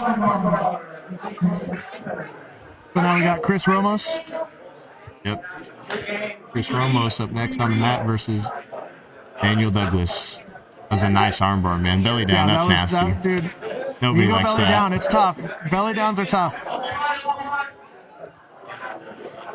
So look to open that guard up, post on his hips. Chris getting right into his own closed guard. Last here. You can drive that knee down the middle, start to open him up. There you go, he's opening up for you. Start to look to pass. I always like to see a guy that primarily plays a lot of closed guard, a lot of rubber guard, a lot of what we would traditionally call disadvantaged positions. Be up on top, be inside the closed guard, be looking for the passes. Always Yep. interesting to see kind of where they Oh, facilitate he's in on to. a heel hook. Ooh, looks like a nice tight outside heel hook bite. Doesn't look like he's got his legs in a good position to be able to really get a break Ooh. on there. Can't tell from this angle. It looks like he might have elected to that switch grip. Got to be careful Additional bite. about a sit back, like a wedging back take. Clears his leg. Chris clears the leg. Good. Ramos selecting back for his own leg and choose to look out. Joaquin resetting these gentlemen. Mat center. Daniel entering into the De La Hiva. Yeah, he's got the Kaya footlock going. A That la can be pretty Boogie tight. Craig Jones right there. Yep, Craig Jones style. Ramos goes belly down for his own straight ankle attempt. Gentlemen are just trading these legs, slanging them. Yep, Blades out, as Marvin Castle would say. right, exactly. Ooh, nice back step, able to clear Another the knee outside heel hook line. here. Heavy cross today. Daniel moves to the back. He gets the seatbelt with a single topside hook secured.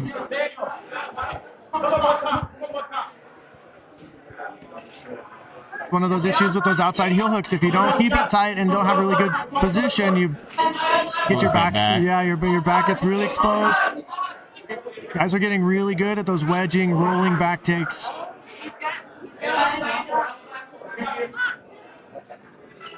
Maybe He look looks for a an little high armbar. off the top, or you think he's Yeah. looking for that back triangle armbar entry? I think he's might have a Kimura grip right now, and he's probably looking for that back triangle armbar situation as he starts to come off. So Chris is not like in a real big hurry to start to slink out that back door. Where No, you got to be careful, especially when we just saw Nathaniel finish a nasty belly down armbar. That's Exactly. Now he's going a little bit of a choi bar. Ooh. Yeah, right back to another armbar. See if you can get that power line Nathan over the is- hip. Oh, tap, tap, tap. Please. Nathan's on one today, man. This is good. Here we go. Nathaniel Douglas with another win by armbar. Roman Wheeler. Roman Wheeler's a tough competitor, man. I've had the chance to face him a few times too. Comes in slanging things, and he's going for the win. Yes, sir. Let's see how he does against a maybe slightly fatigued Nathaniel Douglas here. Yeah. He's got a long road ahead of him if he does get this win here. Yeah, exactly.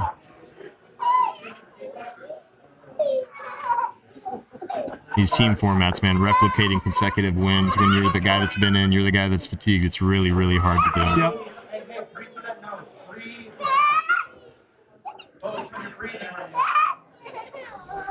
Corner advice coming for Nathaniel Douglas to breathe, gain his breath. Roman Wheeler's nice and deep into almost a 3/4 mount. He's got that knee kind of knocking on the door there.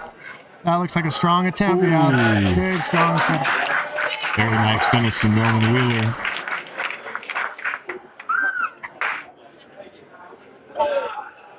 And the winner, Roman Wheeler. There we go. Nathaniel Douglas still with the high energy despite the loss. Two nice armbar finishes, very clean. Has to feel good for him He today. did a real good job for his team, putting him ahead right there. You All right, Salvador Martinez next up. Team Athos Northwest. There's the one thing about this team setup is now Salvador just has to make sure he doesn't lose at this point. Exactly. He can get overzealous going for maybe some submission attempts and get himself caught, as opposed to maybe just stalling and eliminating him with that draw. Yeah. As a competitor, you never really want to win that way, Right. but it's hard to know when to sacrifice the battle for the war. And that's where remembering that it's a team situation and it's not a singles event. So now all the pressure really is on Roman. Like he's got a lot of pressure on his back right now. Yeah, keep those hands apart. Let's go, nice. Get up to your knees now. Up to your knees. Turn into him, there you go. Again, easier said than done as far as stalling or becoming more offensive when you got a guy like Roman Wheeler. Diving on your legs. Ooh, nice little bite there. Heel barely slipped out. Yeah, you can just tell by looking at Roman, like he's built for this right now. He's a big physical guy. He feels that pressure, and he looks like he's using it to his advantage. You know? Absolutely. What are you going for? What are you going for? Go Watch the leg track. Nice. Very good. Now, For a little bit of maybe a K-guard entry, not quite. Roman able to pinch those knees together and sprawl out on top of everything. 2-on-1. Wrestle up opportunities. Let's go. Nice. Up and back. Up to the So kind of a backstep situation. Maybe a look at the legs. I don't know how much Roman plays legs, but might just be turning it into a passing situation. Looked like he was trying to scrape under that bottom side knee for a second, then elected against it. Instead, decided to come back up and look for his passing. Definitely a lot of strong pressure passing from Roman. A lot of good top pressure. Good. Up to your side. Get that single leg. Watch out for those dorsals. Watch out for those dorsals. Breathe, Sal, breathe. Nice, Sal. Good break. Breathe for 1.5 minutes. You're good. Salvador able to defend everything so far. Watch out, buddy. Ooh, nasty Aoki attempt there. Come on. Those are tough because there's not a lot of control on the upper part of the leg, so you might get a good bite on it, but you're Enough to still make able him to move a little bit. Maybe that's about it. Yeah. Salvador moving again into that De La Riva position. He doesn't have it. Stop. Let's go. Be more aggressive on bottom. Ooh, nice back Nice long step. step. Good hips on Roman Wheeler. Joaquin resets these gentlemen to the center of the mat.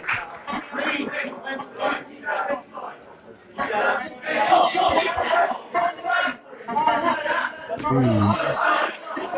That's a hard collar tie from Roman Wheeler right there, That was a man. good one. Nice. Keep that brave. Yes. No, it's good on your side. You gotta get on your feet. Don't worry about that face. Salvador looking to reestablish some sort of guard here. Nice, gets back to butterfly. Yes. Staying connected to the hips of Roman Wheeler as he attempts to pass from his feet. Nice. Salvador's doing a good job of just, maintaining, not being in too much danger, but right now he's There you go. Come he's up on top, Sal. at least in a little compromise. There we go. Back to being safe.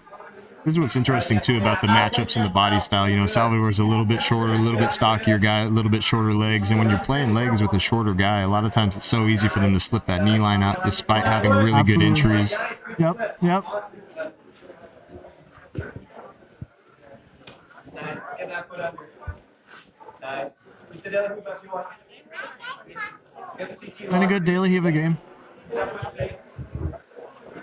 Nice. Really good. Always funny what you see from a tertiary perspective too when you're calling these matches. Like, oh, what would I do right there? Right. I keep finding myself thinking ham sandwich. Yeah. It's definitely fun to watch, and good back take, body triangle. Like, I feel like that's the smart move right now. He's not getting anything else going. Get a look at the back. Super deep body triangle after a very nice back take from Roman Wheeler as he takes these cuts across the face. Those don't feel good. Yeah, absolutely. Big strong legs Roman's got, man. Belly down, that's going to be rough too. Jeez. Oh, tap. Oh, man, Roman Wheeler able to knock two of them out. All right.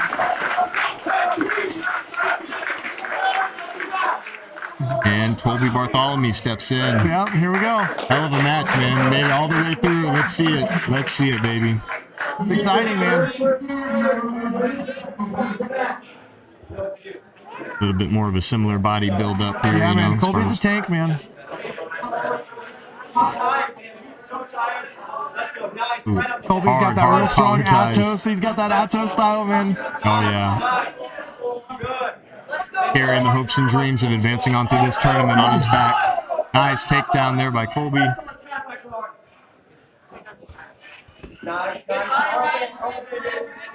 Real tight body lock passing right now, Roman is able to create a little bit of Kazushi with that butterfly hook, but not enough to stop the pass. Yeah. As Colby moves into north-south position. Oh, and Nice. a scramble. Nice. And a reset. One of the hard things about the limitations of the mat space, It's like, Yeah. wish we had a full Apex Center here. We got some cage walls in here. Yeah, that'd be nice. Unfortunately, we're not there yet. One day. One day. This is you, man. Let's go. Nice. It's right there. Colby's got a real strong north-south game. He's really good at that north-south choke right here. Nice. This is his super powerful. Like, you can just tell by looking at him, he's a super powerful guy. Seamless transitions to the back. Nice sprawl as Roman attempts to look in to regain his guard. And back on the back of Roman Wheeler with him. Wow. Atos moves on.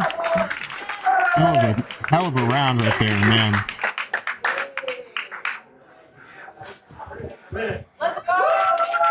Here we go. Atos Northwest moves on. Man, that's crazy. You see Nathaniel Douglas come out, secure 2 victories, all the weight in the world on the back of Roman Wheeler, and he comes through, you know, all the way to the end. Took a lot of weight on. Yeah, he went a long ways in there. And it's always fun when we see guys go on a little run, and then it still ends up being the last 2 guys. You know, it's always those anchors holding it down for everybody.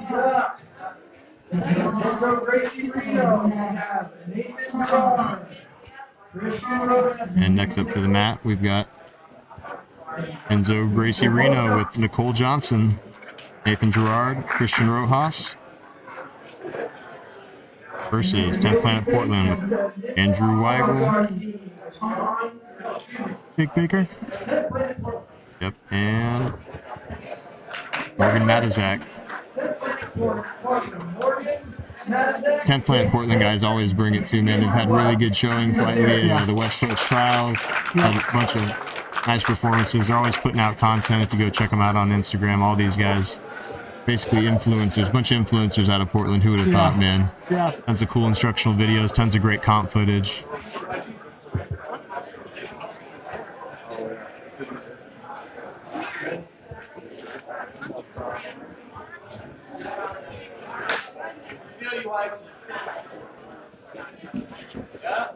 Happy collar ties, getting after wrestling.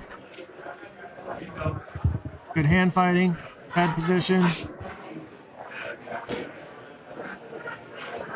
Also had the opportunity to compete against Weigel a few times, man. This guy's a dog. He's always bringing it, always super technical, always pushing the pace, never quits. Yeah, I've seen him fight out of some really gnarly looking stuff, man. Definitely. He's definitely another one that you can't go into the match thinking you're going to get an early tap because of your dead to rights. You got to make it happen, you know. Oh, 100%. It's looking good, though. He's having these good collar tie exchanges.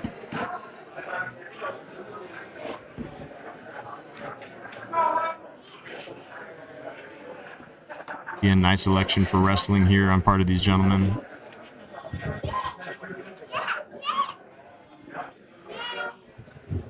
Jiu-jitsu is a cardio in its own, but the aerobic aspect of stand-up wrestling is so exhausting. I think a lot of people don't realize.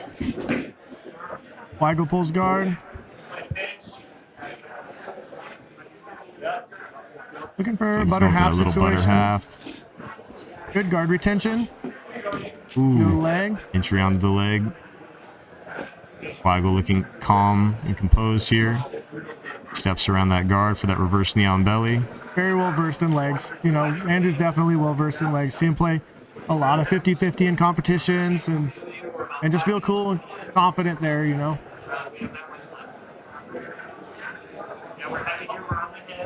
Moving to north-south. See if he looks for a Kimura grip here. Looks like he's trying to thread it through right now. Yep. Ooh, right back to the back. Good little spin. Let's see if he can get some hooks in around. There's one, and the body triangle is locked in. See what kind of hand fighting situation he goes to. Been seeing a lot of this too lately, fighting with these double overs, looking for rips across the face, pulling up on the chin to expose the neckline. You know, when you've got a body triangle on somebody and they leg press flat up, he's got a good look. Oh, looks that tight. looks deep. That looks deep. Weigel's not letting up on this. Tap. Got the tap there. Nice. Weigel's one of those guys you do not want on your back with his arms crossed around your neck. I'm going to tell you that right now, because there was no chance that was going to get any less deep. That was deep. But yeah, in that situation with the body triangle and they leg press back flat, man, like at that point, like you just really can attack the neck. It gives you the good opportunity to start going both arms at the same time. Especially when you got that body triangle, like you said, those hips aren't going anywhere and you can kind of take your time.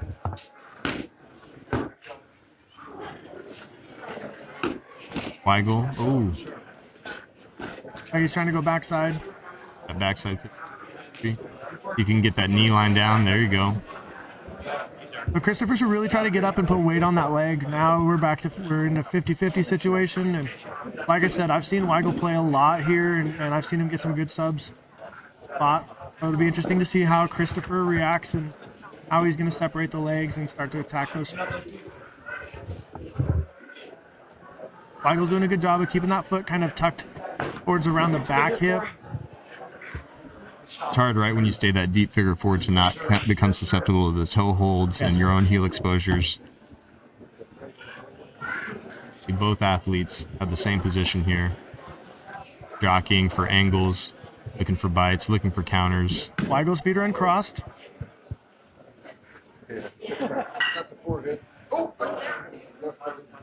It's a tough spot. Like it's tough in 50-50. Like you're gonna have to commit to either going offense or defense. You can't, if you keep playing back and forth offense defense, you're never gonna give full commitment to one or the other. So you need to either defend and untangle those legs and start to escape, or you need to go on offense and make the other guy go to defense. It's kind of easy to just mull around in no man's land and not really get anything accomplished, but not really create any safety for yourself either. Exactly.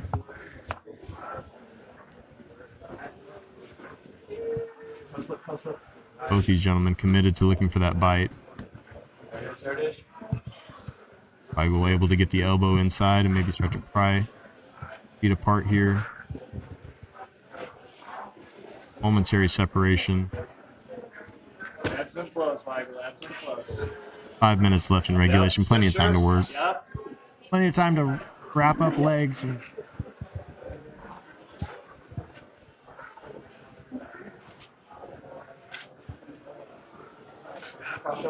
so just the nature of the leg entanglement itself, it makes it really difficult for you to pull your leg free. Where other leg entanglements, we start to see those. Ooh. That was a nice bite. The toes of Weigel slipped out, though. Yeah. Just barely, man. Like you hear the sound of them coming out. Sometimes it's like almost the same sound as the break. Jeez Louise. Yeah.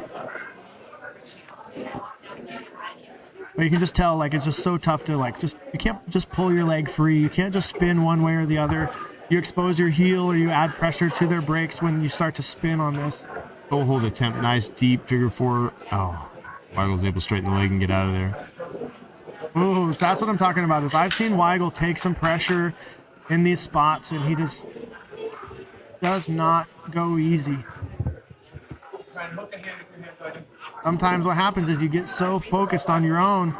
The situation in 50-50, Chris has to be mindful that he doesn't get so focused on his and lose his cross of his ankles. So now we're starting to see, so now Weigel's got to look at honey hole, which way he's going to play. Ooh. Now we're in a honey stick situation. Chris has got Weigel's left leg trapped here. Weigel's right leg his legs around that free leg. That would kind of help him secure the hips a little bit. Now he could leg surf to the other side and expose an inside heel hook here. Weigel's in danger right now. He's got to really be mindful and start to separate Chris's legs. Weigel's trying to pull his leg out, and that might not be the right response right now, to be honest with you, because that Aoki lock is looking pretty nasty. Looking nasty, but like we said earlier, it's hard because he doesn't have a super tight control in the knee line, right? So there's not a ton of torque. It makes me cringe sitting here watching it. I get more apprehensive and anxious sitting here watching these guys go. You know, my anxiety's through the roof right now. Absolutely. It's even worse than when you're actually in there. Right. He's got adrenaline going right now, and he's not exactly in a flight sense. He's in a fight sense. Oh, yeah. Greatest free drug in the world, adrenaline. When Weigel comes up, goes right back into it. Again, I really feel like if Chris right now were to leg surf that Weigel's right leg to the other side of his body, he might have a better look at an inside heel hook here, and it turns into kind of like a 50. 2.5 minutes left. He's got time to work and make those adjustments. We'll see if he can implement that game plan. Weigel's turning the leg position into a reap now. About ready to start to turn onto his own offensive cycle right now because Chris is starting to defend. See if he can sit back and clear that knee line again. Oh. Very nice. Good job, Andrew Weigel. You know, going from defense right into an offense. Exposure there. Yep. Again, Chris is so dead set. He's seeing these exposures on the heel so often, taking these bites. and you know, where he may not have a tight upper leg control, you can still take damage. You know, like you can still take a little bit of damage. It may not be something that you're going to tap to, but you can still, and just a little bit of damage here and there throughout the match is going to add up. One of those scenarios where they come and ask you, are you hurt or are you injured? Right. So right. I'm just a little hurt at the Exactly. moment. Hurt is fine. Injured, we're calling. We got some other issues, yeah. Yes. Resetting in a Luckily- X-guard situation. Big back step by Weigel. Good guard pass. Nice guard pass. Getting his legs out of there. Nice reverse knee on belly. Got to watch out for that inversion. Nice. Chris goes right back That was to a it in on great those inversion, legs. right back to the legs. That's where we're like get in that situation. Like we got to be super mindful of monitoring the knees, monitoring the shins when we start to get that pass. Oh, Chris wanted that to hold, man. Here. Weigel had that nice shudo grip on that straight ankle lock, adding a lot of pressure there. His belly down. So this is where, this is where like in the outside ashi position, if we don't have that ankle wrap, that Achilles lock grip, you can get your back taken pretty easy, you know, off those wedging back takes and rolling back takes and stuff. So Weigel's getting that overhook, and Chris isn't exactly able to start to get the back take. Now Chris got his knee to the mat. He can sprawl that right leg out, start to look to get. He's pretty much chest to chest. Yeah, he freed his leg. Brawl. Right to the He's sliding, belly. looking for mount. Maybe a Darce situation. We've seen a couple Darces today. Weigel doing a good job of protecting that far side hip. Ooh, Right into no arm. a scramble. Chris right on the Good arm. scrambles. Starting to see him getting a little tired. Starting to Calm like to down see a some little bit. upper body attacks. Yeah. Sure. Ooh, Oh, no. Backside That's slicer. a nice calf slice. 30 seconds, bro. 30 seconds. You got time.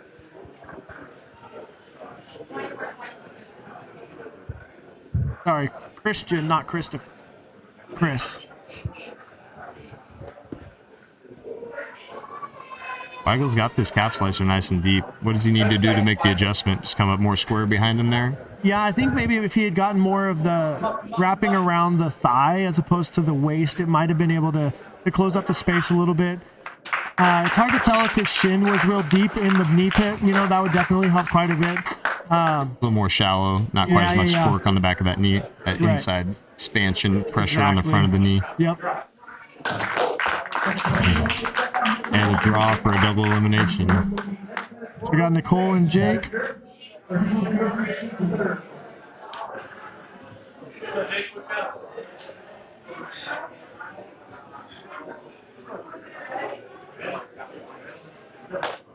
Pulling Jake out here.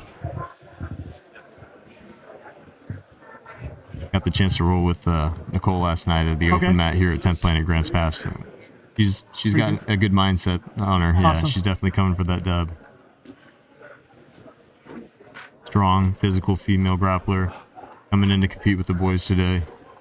You gotta- Much you gotta- respect. Yeah, absolutely. And that's, you know, it's kind of a tough situation coming in and being a female in a men's tournament, but man, like, she knows what she's getting into. I mean, I'm sure she trains with all the guys in her Oh, gym, and definitely. and she knows what it's about, man. She actually made a nice comment last night about the number of female grapplers we had at our open mat because Yeah. she's not used to that. She does Nice. train primarily, you know, like an Amanda Nunes type, where she's Right. one of the only, if not the only female sometimes on the mat at her gym.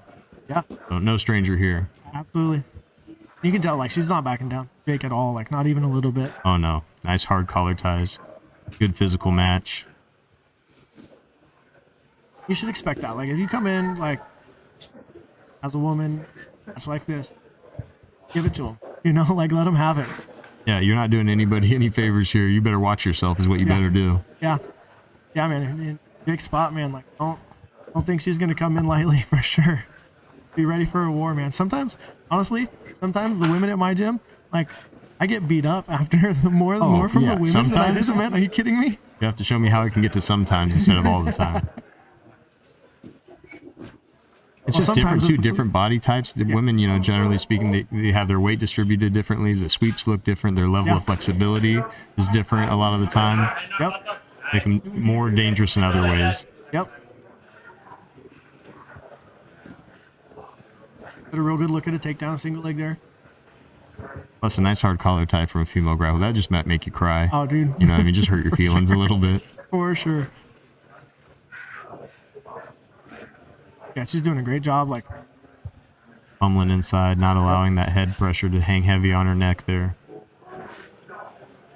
You guys are trying to get reads off of each other.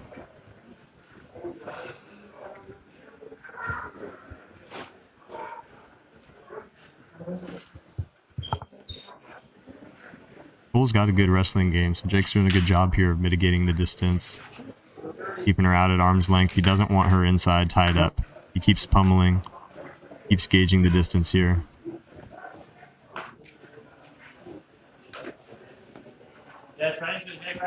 Nice guard pull by Nicole. I like that look. I like looking at that guard pull into the leg entanglement to use it to come up. Like, that's nice. Yeah, as soon as he sat back in that lunge type position, she was thinking about coming up. Unfortunately, the mat parameters being what they are. But that's a good look. That's a wrestling up style from a jiu-jitsu point of view, right? Wrestling from jiu-jitsu. I think that's the big difference we see now, especially no-gi grapplers. Every good gym, every gym that's out there winning titles and tournaments and taking home gold, they're mixing in all levels of grappling. They're doing judo takedowns. They're doing wrestling takedowns. They have great ground game. They have good submission hunting. Yes. Yeah, you gotta have the wrestling. You gotta mix it all up for sure. Jake hit a really sweet slide by right there to the back, and now he's got a good look at the back. One hook in. Great grip. Trying to set up a cross grip, it looks like, maybe. But Nicole's doing a good just job about of ready to stopping slide that out. foot. Looks like she's got that left hip to the mat. She's sliding out. Nice. Good. Ooh. In that Choi bar situation. Looking to lace his left leg through all the way to the far hip.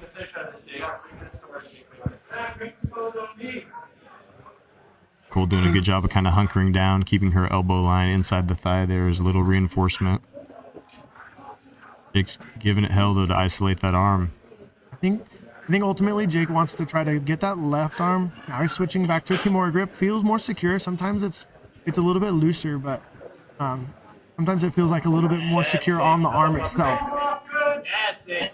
Ooh, Nicole's out of there. Stands up and chucks it right off. Super good defense. Clearing the knee line, and you can see she just wants to get right back up into wrestle. Perfect. Nice. Good defense, good offense from Jake, and good. No concessions on either part. Yep. I think Jake's looking to set up like a flying situation here. Ooh, good chuck by. Yep. Right to the back.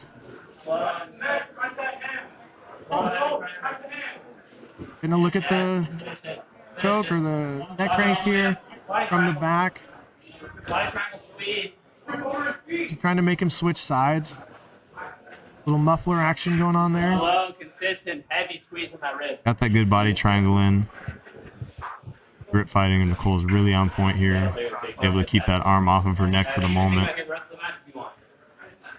A minute and 30 seconds approximately left in the round.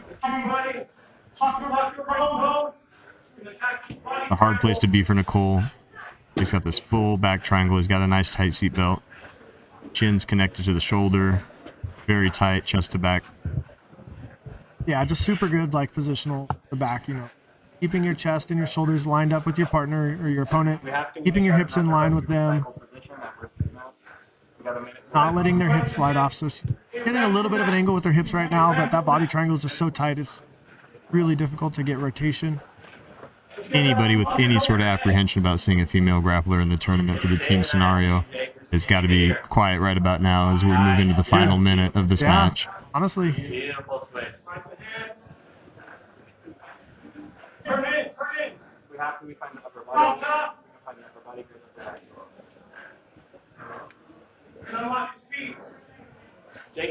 Ooh, and Nicole's able to turn into the guard and come up. Gets Very fights nice. to get up on top. Let's see what kind of action she can start to create here. This is one of those scenarios too, is, you know, later on in the tournament, if we see Nicole move into a EBI OT situation where she's gifted a really dominant position. Oh, in on the legs. Nice. Yeah, right where you know where to go. Yep. Fight the hands. Hey, careful.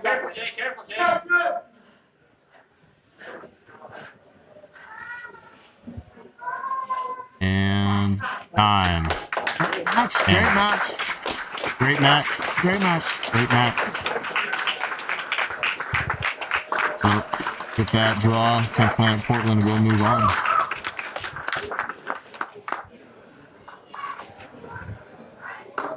Very nice. Yep. Sweaty faces, red faces, heavy breathing. Yeah. Good action. Maybe some limping going on. Sign of a good match pass. Yeah.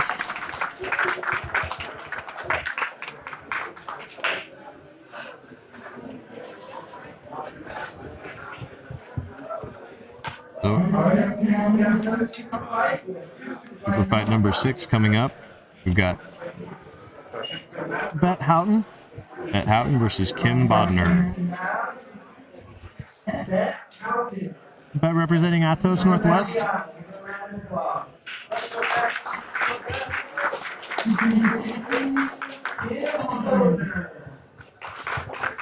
Team Bodner representing top team.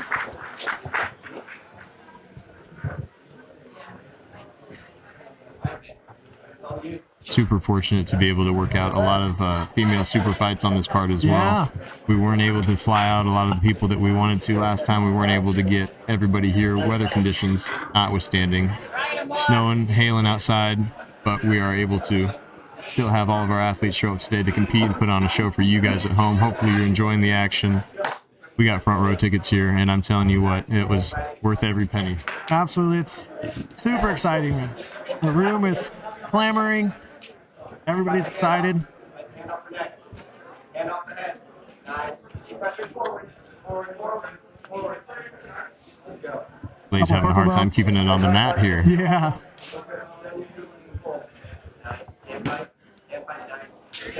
That pulls guard. And a lot. And moving into that De La Riva action. Ooh. Up on top. Let's go. Inverting through, looking to get in on a leg. Oh, Option might have a knee bar. Good look at little the knee off to bar. the side. Yeah. The chest. Get down a little bit. See if she can square it back up at the front of that knee. Nice, nice. Grab the foot. Maybe an opportunity for a Mikey lock here. Come up on top. Looks like Kim's knee's out. Up on top. Up on top. Up on top. Comes up back on top. Yeah. Looking at the neck. Kim coming up with that little bit of a front headlock there. I don't know how far underneath the neck her hands are, but they're not connected. Nice. Up on top. Up on top. Nice. Good guard pass for Bet. Able to pass. Gotta watch that. Needs to maybe start putting that Von Flu pressure on, and there she goes. Releases the head. Awesome. Now you got time. You got time and weight on your hands. No gravity. Slow it down. It's got nice heavy pressure here inside control. Nice. Yeah, I like that. And go from out. And maybe looking for that ghost escape. Nice. That underhook. You got that choke. Slide down. Shoulder down. Bet. That's not having it as she moves into an attempt for a north-south choke. Down. Nice. Squeeze. Shoulder down. Looks tight. Kim looks like she's struggling to defend it here. Out. You're not crushing down. Nice. Walking backwards. Separate the neck from the body. Let's go. Back. Nice. You got this. A little bit of You're fine. Keep it up. a little bit of half Nelson kind of pressure underneath. Look towards her. Yeah. Look towards her. Able to square her hips back up and get back to the butterfly guard. Good. Awesome work. Elbows up. Those north-south chokes take a lot of patience, locking those in and getting them tight. And Elbow in tight. You got this. Slip it in I this tried way. to tell all my students, like, you almost need to slide farther back than you think you should. Good. Yeah, exactly, like to get underneath you that want to chin get line. further back, yeah. Pass. We go for the Like when you feel like you're back far enough, go a little bit further back. Come on. It's so hard too, right? Because if the initial bite isn't totally flush, you're going to have a hard time getting as flat as you need to be to finish it without them being able to turn in. Yep. Take it home. Nice. There we go. That's it. Both hands. Use your left hand as well. Nice. You got that. That's gotta Looking to look get in good. on this leg. Ankle lock, yep. Legs up. Hips into it. Kim's just barely able to scoot over that knee, Let's go. and she's out. Yep. If Kim can sprawl to the back with this body lock right here, she's got to be cognizant of that Kimura attempt. It looks like Bet's trying to sink in. All right. Hips out. Oh, and she's had the grip stripped. Hands to the hips. Hands to the hips. Nice. There we There we go, that way. There you go. You got kick out. All right, buck to your left. Buck to your left now. Nice, there we go. All right, elbows in tight. Elbows in. Him able to control this mount position. That's creating a bit of an angle and a bit of a scramble. She's got to be careful not to give up her back here. Start protecting. Kim moves right into the seatbelt. With the hands. All right, chuck her off the top. She's high, she's high. Nice. Pressure back in. Be mindful of an armbar here. A lot of time still, Kim. Right elbow of bet is really low here. Yep, she scoops the leg right into an armbar situation. Oh man, belly down armbar again. Great match, That's one of great those match. situations, yeah. That was a great match. One of those situations where somebody's falling off the back, it exposes that elbow if you don't quickly get that elbow back across the body. He shot that elbow to elbow connection nice and deep and was able to pull that armbar out.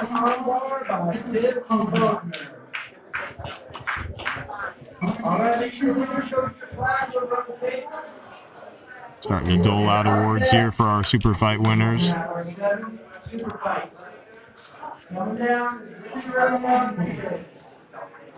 We got Richard Rodriguez and Austin King making their way to the mat for the 7th super fight of the night.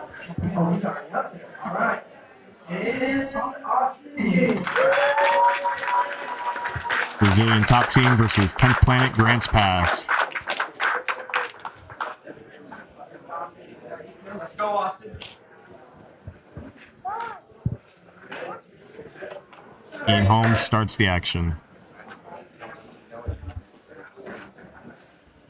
The corner of Austin King, 10th Planet Grants Pass brown belt, Haven Kuki and submission undercrown vet, and the Planet Grants Pass brown belt, Caleb Stecker.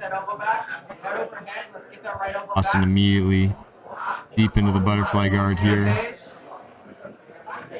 A little bit of Sumageish action. Head over head. Let's track that out. There you go. Being able to free his elbow inside. You got body lock. You got standing passing. Good. Rodriguez working to get to the full guard. Take your That time. nice double overhooks.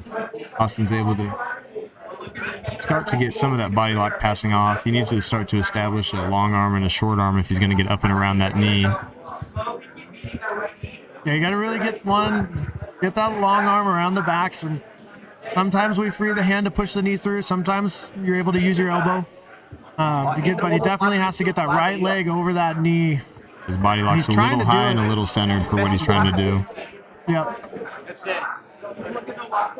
Really try to get low on the hips there and Good job with the head position. really try to establish a lower body lock, sink back into it, and get the legs a little bit longer away from his chest.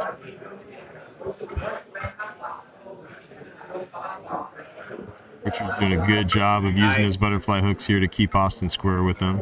Slow and steady with that pressure. Nice. Nice. 5 minutes, plenty of time to work for these guys. Empurra a cabeça dele, mano.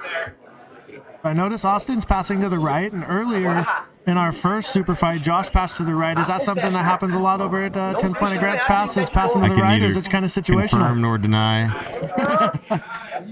You know, it's always a beautiful idea and a beautiful concept, especially as a lower belt to, even a boxer to be able to switch stances mid-fight. Yeah. But I think a lot of times we generally learn, pass one way, you got a strong rubber guard side, maybe the other hip doesn't open up as much as you wish it would, Vai, Richard, agora. Deep ref pode ser também. Põe a deep ref e raspa rápido. King doesn't quite have double unders yet, but he's able to start to get his lockdown in place.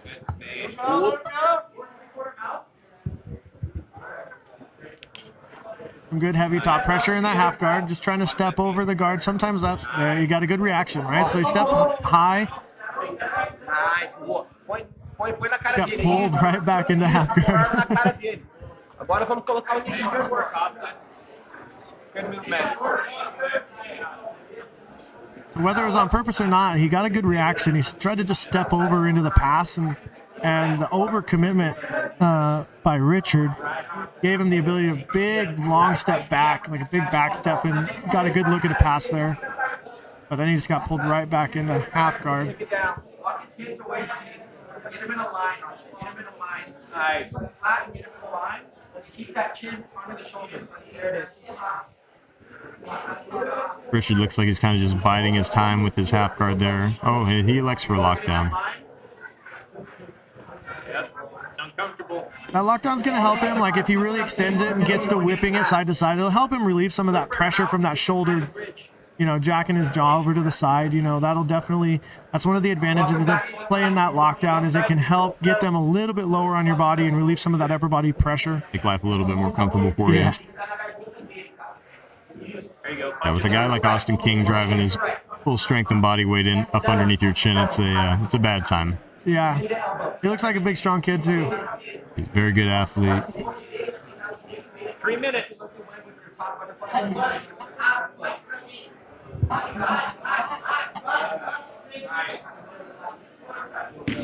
Settle here.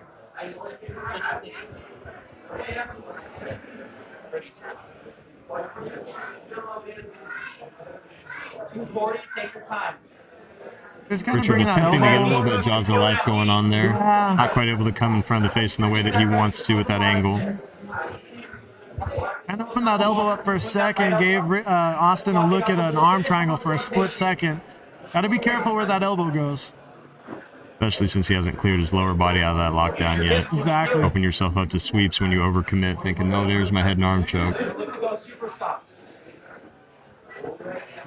King's got a nice inside frame there on that lockdown, trying to pry it open. All the way through. All the way through. Three-quarter mount. Richard moving into a deep half scenario. Oh, and King right to the back. Austin's got a really nice back triangle game from here. If he can get his feet figured forward, it's going to be a hard time for Richard to try to get out of there. Got a tight Kimura grip on it too right now, which is going to help. Because right now, Richard's got to worry about two things. He's worrying about that arm, he's worrying about the triangle. Defends it very well, very well. Very good defense, very good defense. King falls off the top and throws a little reverse triangle effort there for a moment.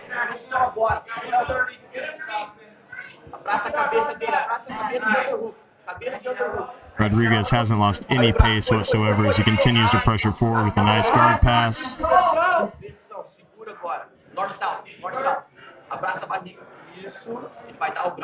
1 minute and 10 seconds remaining in regulation for this super fight. 1 minute, a little bit of a gut check with 1 minute left. You know, how much you got left in the tank right now? Theoretically, it's a hard sell, right, to get locked into a submission you're not already in and have it be finished on you in 1 minute. But we've seen crazier things just tonight. Absolutely.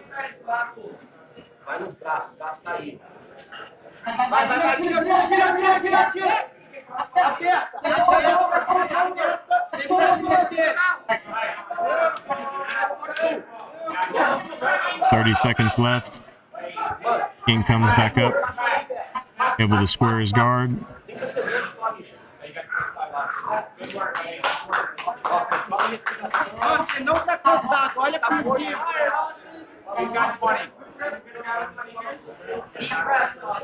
Joaquin Holmes resets these gentlemen close to center of the mat. Austin's got this little butter half 93 guard going on. Let's see if he can do something offensive with it here before the end of regulation. 10 seconds. Richard's awareness is really, really good here. Tried to pull the arm straight into an arm bar, but wasn't quite there. And we move into overtime. Awesome.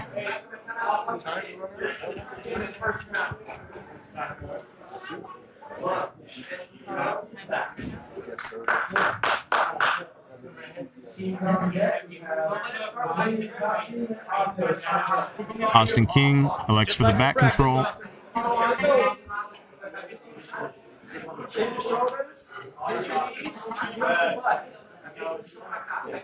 Control.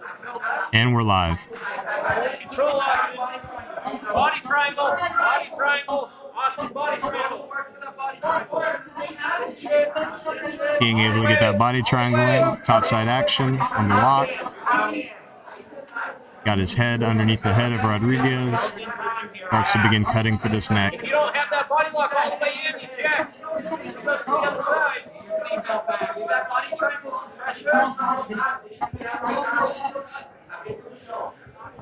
That's right. Next to that top hand.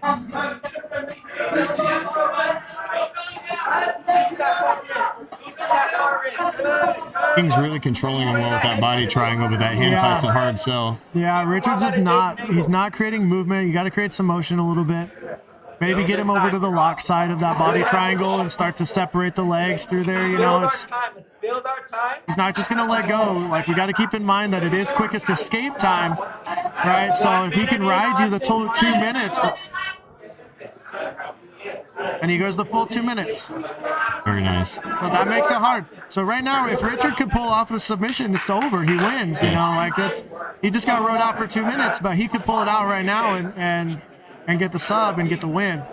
Neither gentleman with a break, because I'm telling you, digging for that rear naked choke as well as defending the digs for that rear naked choke are equally exhausting. These guys got to be blown up in the forearms. Yep. Hey, come forward. Come forward, Austin. Okay, shoulder, Austin.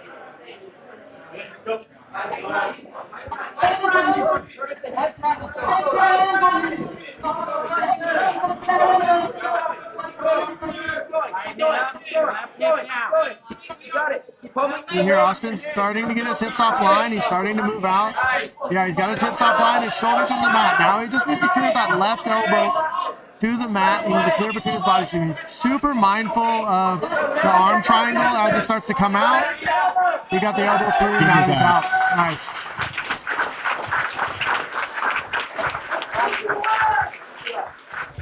First round of 3 in the CBI overtime. And just a reminder, these are 1 minute overtime 1 minute. rounds. Okay, And my 1 minute bad. overtime rounds. A little bit more urgency here with half the amount of time as standard. Press the pace. Austin, We'll see if King elects to really try to dig for that head and finish it with that rear naked choke, or if he's going to ride out for the full minute again. Yeah. He did a good job, man. Like Richard had no movement there in that first round. Both men in positions. Joaquin Holmes ready to start the action, and we're live. Immediately to the body triangle for King. Got to be careful with that foot inside.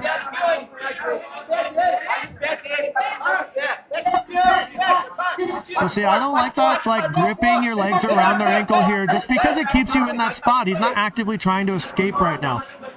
He's trying to counter, but again, it's quickest escape. It's not can you hold on here?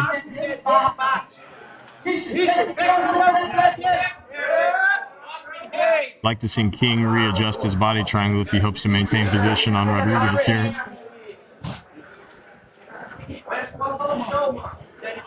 One of the reasons he may play it in the middle is if Richard's able to get that captured on the bottom, it could put some ankle lock pressure on there, just kind of depending on how he plays with his foot. Playing it in the middle there can help relieve that ankle lock pressure when you're on the back, but you're right. Like, it's definitely significantly easier to maintain that body triangle all the way around. Hard to stay cognizant of the hand fight battle to protect your neck, as well as simultaneously using your legs to try to unravel that body triangle, get the action to the floor, pry the lock apart. There's so much going on, man. That's what's great about jiu-jitsu. Like, it's a chestnut checker situation for sure. Keeping each limb of the body active during the entirety of the match is so hard, you know, independently moving, independently defending. Now we transition here. Richard elects for the armbar spiderweb position. Let's see if he can get a little bit more success with this than he did with the back control. Stack now. Yep. Go. Austin does a good job of powering himself up, getting a good stack. Yeah. I'd like to see him get something behind the knee, but man, Richard's putting him face down. This is a tough spot to be in right here. I'd like to see him scoop that head and put a little bit of back pressure on the face of Rodriguez here. Yeah.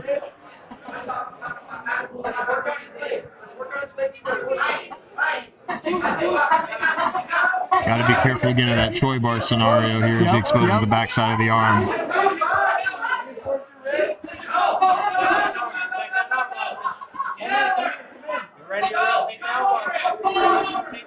It looks like the arm's extended. Oh, and King escapes. Wow. Here's the elbow line.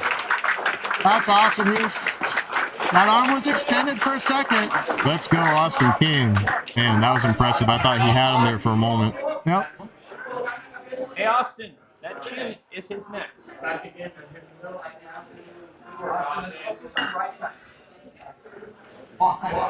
Huge advantage, I think, at this point on ride time for Austin King. Yeah. Oh, no doubt. No doubt.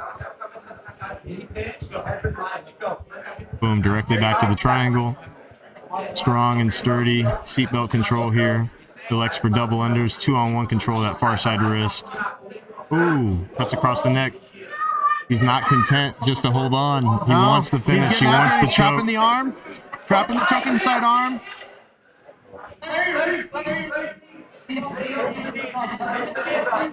Looks like he may have the straight ankle lock there with the feet crossed between the legs.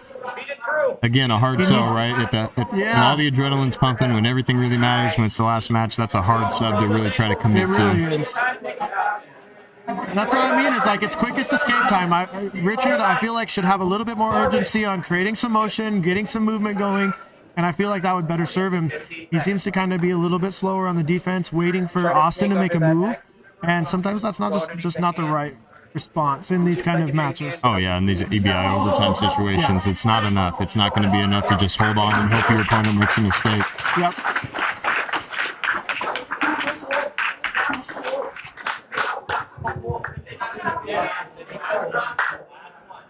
Austin, he has to sub you.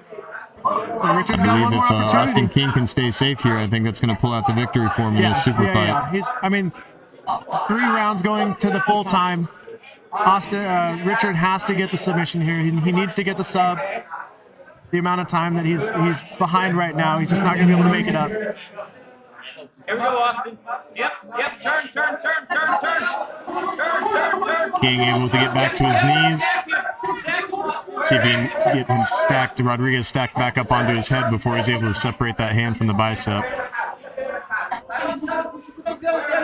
Saindo, cara. Continua girando a perna, continua girando seu corpo. Vem girando. Tá de quadrilha pra virar ele. Isso, segura essa bola.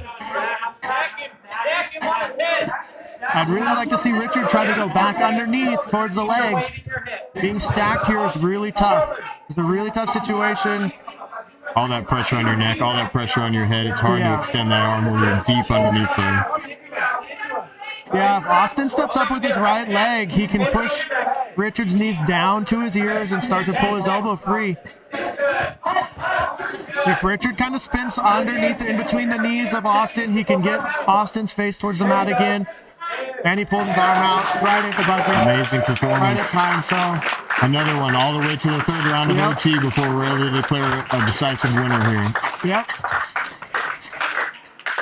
Good job, Austin.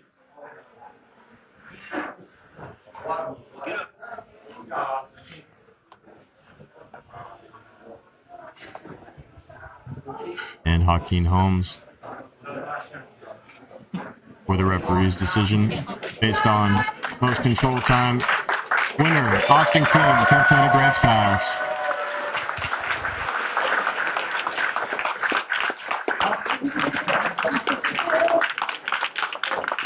Yeah, Austin did a great job. He showed really great control in the back through the EBI rounds. Like I said, Richard just wasn't able to get the movement and separation from Austin's body triangle. Got to have a little, like I said, I think a little bit more urgency on his back escapes would have probably served him a little bit better. 100%, totally agree.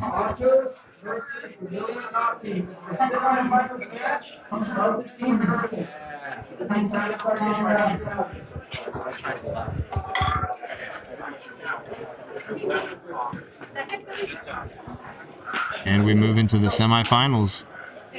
Next up, we've got Brazilian top team versus Atos Northwest. Atos Northwest represented by Colby Bartholomew, Nathaniel Douglas, and Salvador Martinez. Brazilian top team Happy Valley represented by Gus Besa, Charlie Gilpin, and Igor Horta. This is going to be a barn burner. Absolutely. These guys are already a little fatigued, but they're also a little warmed up, right? They got a little break. They got to shake out kind of the pre-comp jitters a little bit with these super fight interlays between the matches. It's always nice to get a round in where you get your nerves out, got that adrenaline, you feel it, you got to put your hands on somebody. You know what I mean? Exactly. It's you want to get that out. It's like lifting weights. Sometimes the second and third set go up a little easier than the first or second. Yes. We got Nathaniel Douglas and Gus Bessa right off. Again, it's going to be super exciting. Nathaniel came out and had two subs in that first matchup. Nearly eliminated the entire other team. Yeah, he almost smoked the whole team. Only for Roman Wheeler to come back and put together his own string of victories. Barely lose it. Gus is not shy with those collar ties. Might call them clubs, you know. Yeah, exactly. Coming down heavy like the rain outside. Yep. Ooh. Douglas electing for a nice guard pull. Face has got to be careful in here. The long legs, the kind of spindly build that Nathaniel has for him. He's able to throw stuff up pretty quickly. Man.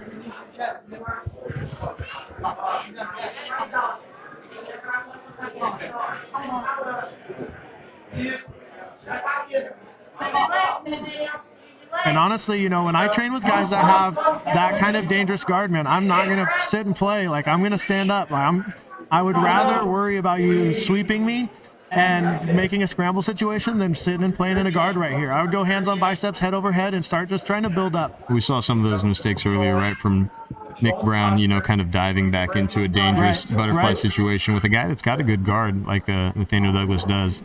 You're really putting yourself in some danger to elect to kind of enter into his guard willfully. Exactly.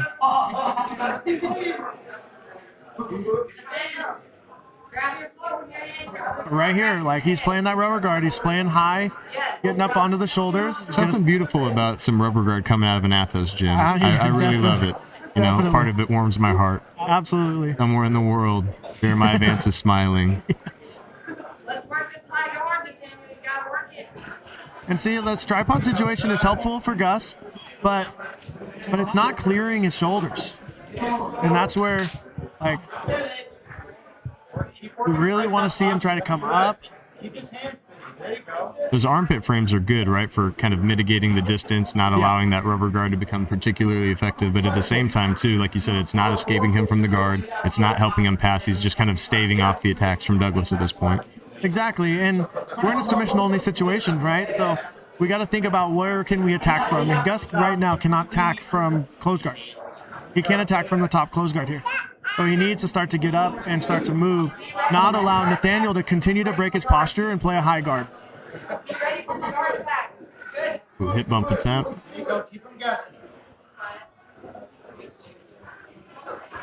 In Gus's match previously, his heavy pressure did end up serving him really well towards the end of the match. And he did end up getting really good passes and really good positional attacks. But again, right now we're playing in the close guard, and he's super comfortable here. Daniel's super comfortable here. Daniel can start to walk up that high guard and maybe start to look to re-enter his rubber guard. These frames are going to become less important, but right now Gus is so physical, he's so strong. He's keeping that inside position. He's keeping his hands off the mat. He's not electing to willfully enter into that deeper guard scenario. But I really believe that as far as this team situation goes, like, Gus is like their captain of their team. Like I think he doesn't want to just sit here and pull out a draw with this in this match. I think he really wants to get a sub here. Definitely. Start this match off right for Team Brazilian Top Team. And if we can't sit here in this guard this way, get some good posture going. And Gus is a strong guy, so see, that's where we're looking. That's what Gus wants right there. He wants the guard to open. He wants Nathaniel to get an attack, so now he's going to be dynamic. Gus is quick and strong here. Already over halfway into this match. Right, but we're halfway into the match now.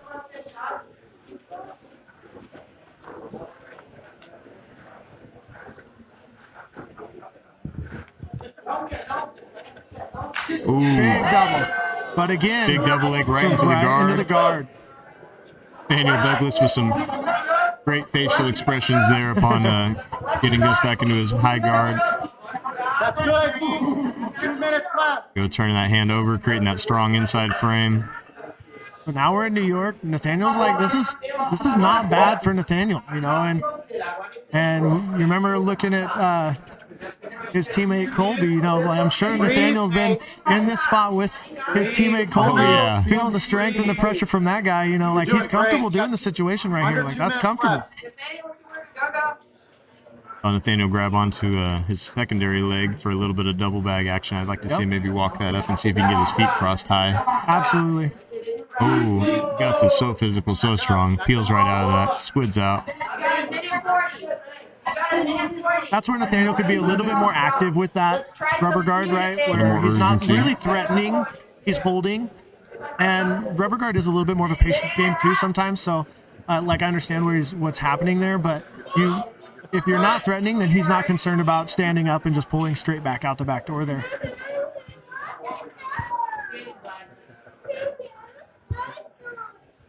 Minute 15 approximately left in regulation.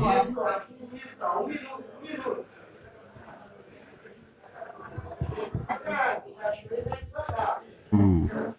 Nice little game of mercy going on with the non-collar tie hands. Nathaniel looking to rake those fingers. Gus elects to a guard. Nathaniel dives into the butterfly guard of Gus Besa.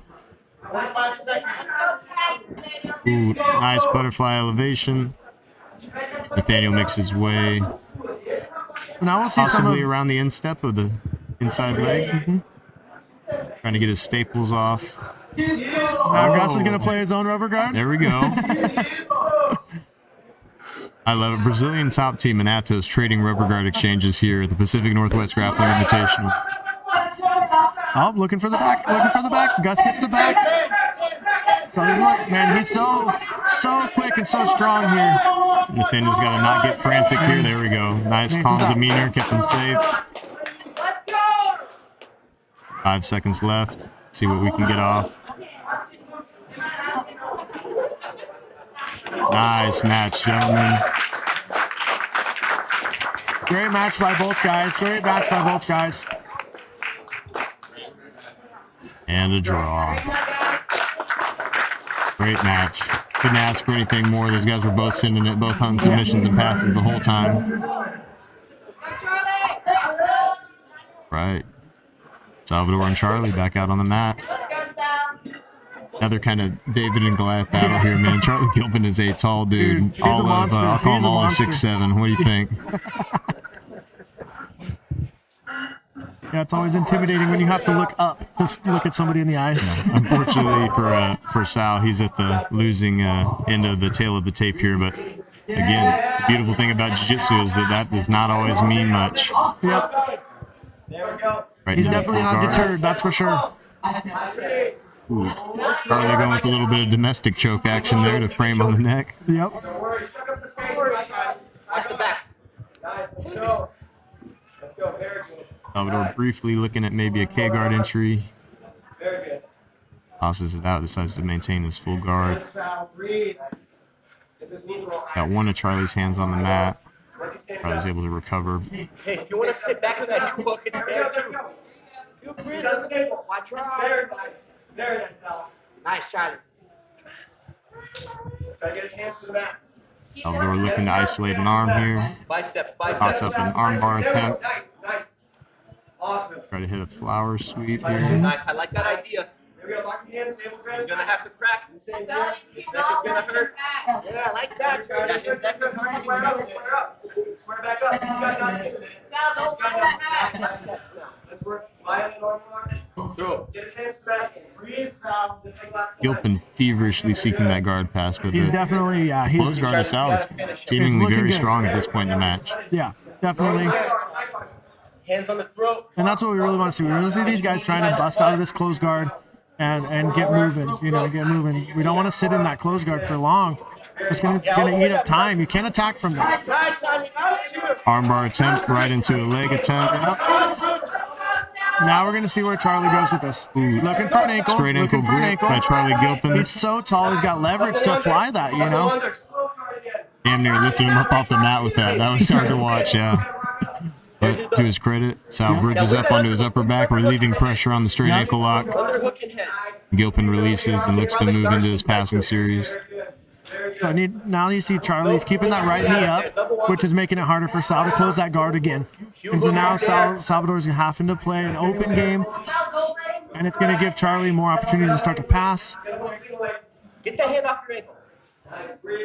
Unless his knee line goes through. If he's thinking like a toe hold or guard pass situation here.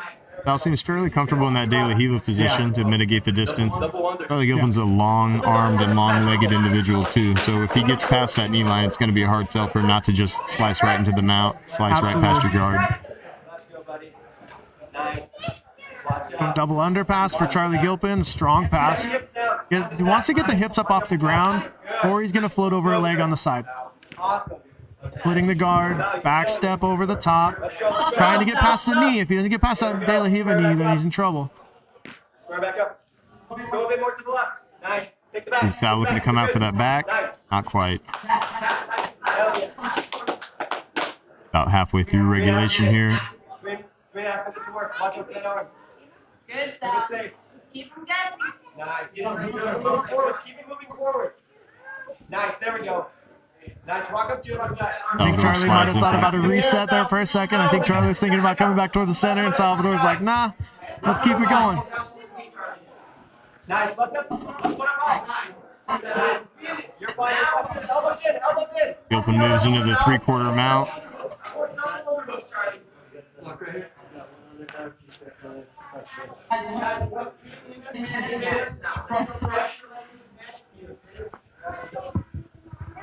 The 3/4 mount can be a pretty tough situation. Sometimes getting your ankle free and trying to clear out to regular mount. Turn it into like a samurai roll, triangle your legs, roll to take the back, good rolling back take or something. Watch those back exposures for sure. Yeah. But these guys have seen that too. They're ready to flip that truck entry. They're ready to kind of anticipate those sort of attacks from here. But Gilpin's not satiated, man. I think he just wants to come up and climb onto that back, and I think he's going to try to keep forcing his will here. 2.5 minutes left. That's plenty of time. Oh, Salvador is able to get back to his half guard. Looking for a Darce again, like he did earlier. Gilpin's got a mean Darce, man. Those long arms lock up. Even from the half guard position, there's got to be a ton of pressure on that neck. It's kind of an interesting style to finish here. I prefer to get my choking elbow higher than my wrist on that one. He's kind of going the opposite, where he's lifting the head. Would it serve him more to maybe lean more on the head and kind of open his hips up towards the ceiling? Yeah, that's what, for me. But, Charlie's going right to it twice now, so he might have a different feel for that than I do.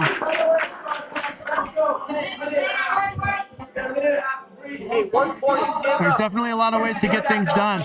So I found that half guard position. I wonder if Gilpin was worried about maybe switching his hips and stepping over the mount, getting swept there with that butterfly that's still in there.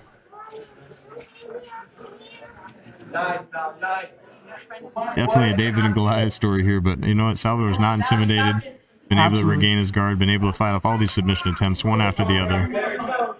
Very good, Sal. Nice. Perfect. You got a minute to work. About 1 minute left in regulation here. Right leg needs to go over the shoulder. All the way up. Right leg over the shoulder. It'll be a second draw here in the semifinals if neither one of these gentlemen is able to secure a submission. Awesome. Usal reaching for the head. Nice. 45 seconds. There we go. Keep him here. So hard. Gilpin's got such a long torso, such long arms to sit up like that for that hip bump to guillotine type situation, especially when he's stacking you up on your neck. Yeah, it's like climbing a ladder, man. It's an uphill battle.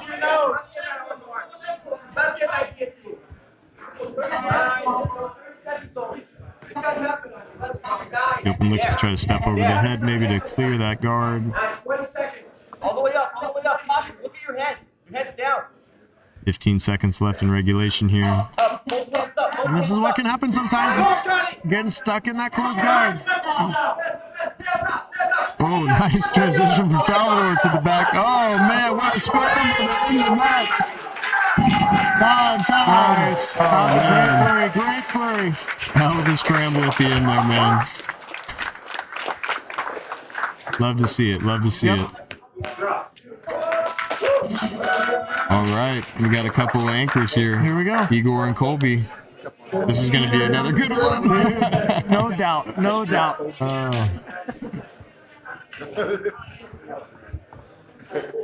Gonna see Colby come out like their head coach, Lucas Hulk Barbosa down there. You know, Yeah. They're going to come out clubbing that head, blast doubles, man. Again, this match will be 5 minutes because there's a 30-pound weight discrepancy between these two athletes, so a little bit shorter match here.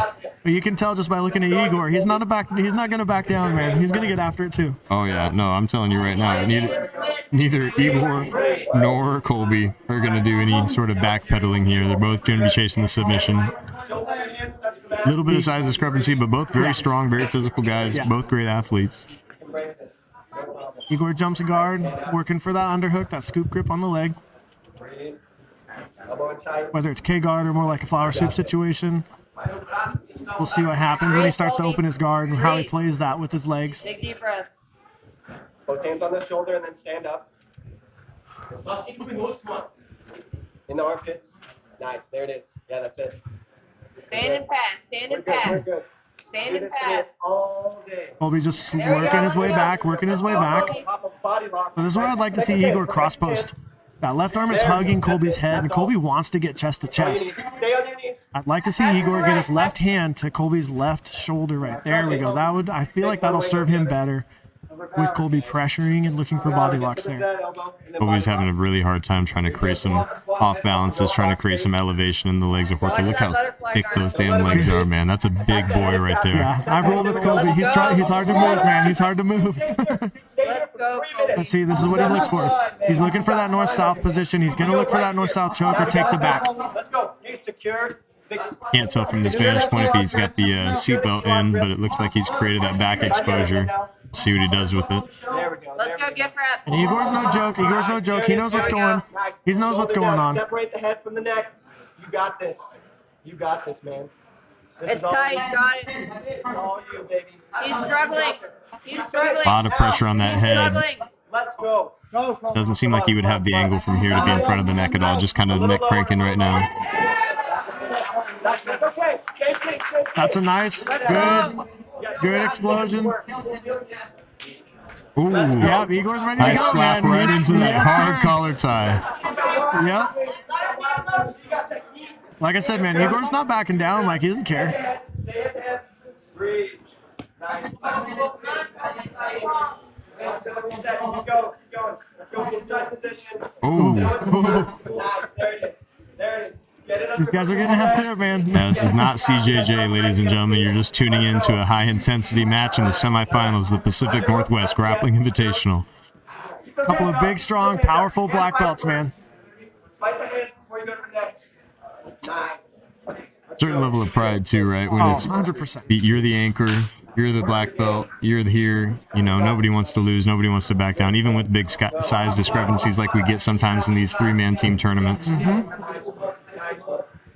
Pressure forward. Just under 2 minutes left.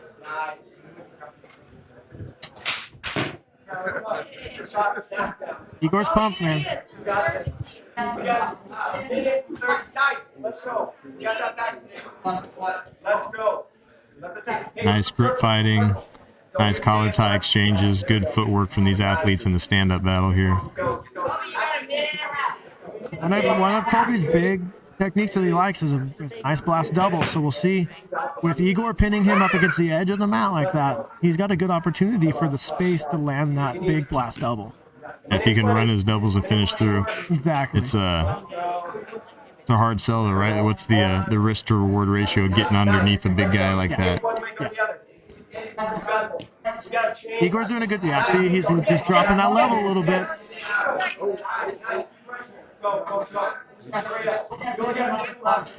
1 minute left in regulation here. It looks like we might end up being An overtime having situation. ourselves in another overtime situation. Oh, nice guard pull to the armbar Look at attempt. that flying armbar. I like it. I like it.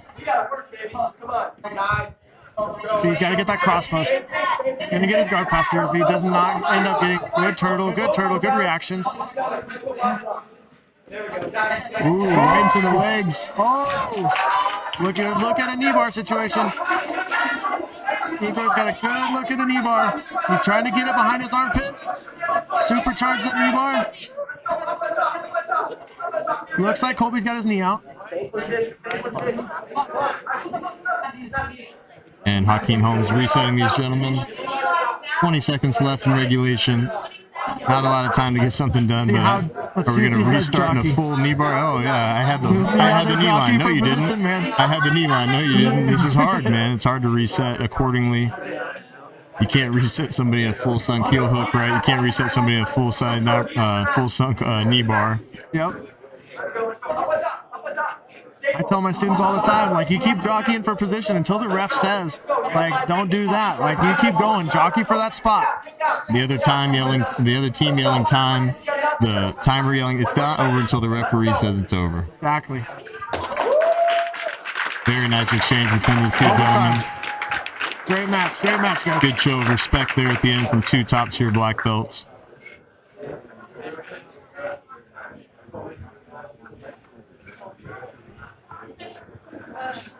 One more draw as we move into EBIOT for this semifinal decider.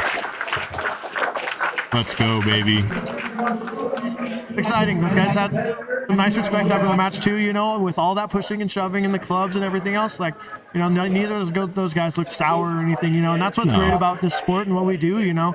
Like, we can go hard, you know, we can go real hard, turn around, shake hands, and everything's cool, you know. Yeah, that's the, you know, I think some of the people that I like best in the sport are people who I've faced in competition, had good matches with, you know, whether I win or they win, you come out of it and there's definitely mutual respect for a hard-fought match. 100%. Absolutely.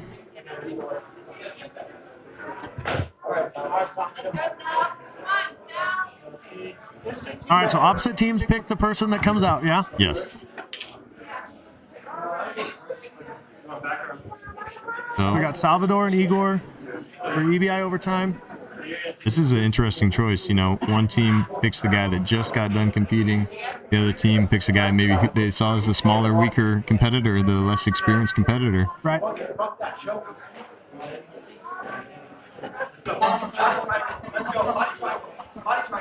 Igor's getting turned really well. He's getting off center really well. Salvador's hanging on though, and he's out. That was quick.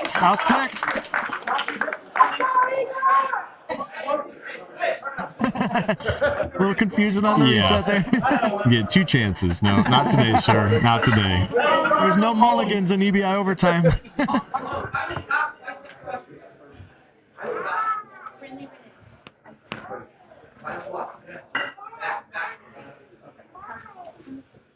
All right, Igor electing for the back. No, you need to be fast.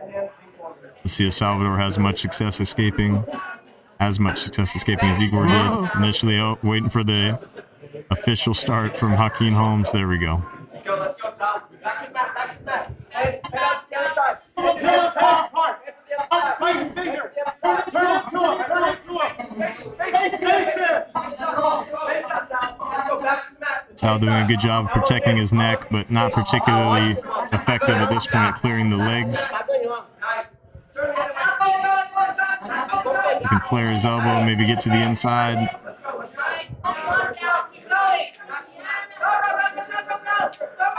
Similar scenario, and he's out. Nice. Very nice. For the matches earlier, like, we've talked a lot about the body triangle and how effective it is, and Igor did a really good job of maintaining back control even without the body triangle. You know, a little bit shorter legs sometimes is more difficult to get that body triangle going. And Definitely. If the guy's got a thicker torso, right, and you've got shorter legs, trying to figure four around him sometimes can be counterintuitive, but it's not as strong because there's so much pressure on the legs. Yep. And Igor's out. That was quick, Igor's out man. quick, man.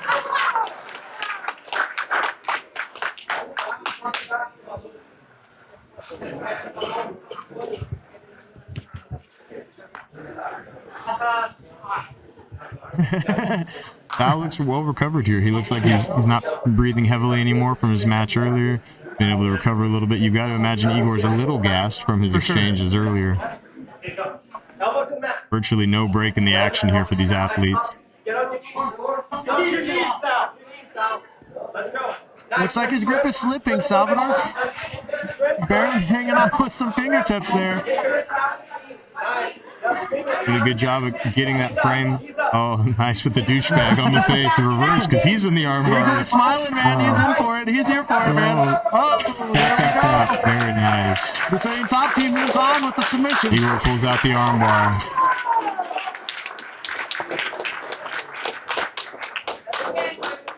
And that advances BTT. to the finals. Great show, man. Great show. There we go, baby. Atos did a great job. Like their 2 matches, they did a great job. And the Brazilian top team pulls it out in overtime. Exciting. All right, next up we've got Danzig MMA and 10th Planet Portland. 10th Planet Portland represented by Morgan Matizak, Andrew Weigel, and Jake Baker. Brazilian top team once again, Gus Besa, Charlie Gilpin, and Igor Horta. Oh, I'm sorry, Danzig MMA, rather. Juan Rasmussen, Christian Graves, and Ian Lewis going up against 10th Planet Portland right now. Everybody's making their way to the mats. Crew's doing a little bit of adjusting. These mats have gotten a little bit squirrely on us with all the action. We're going to recenter everything.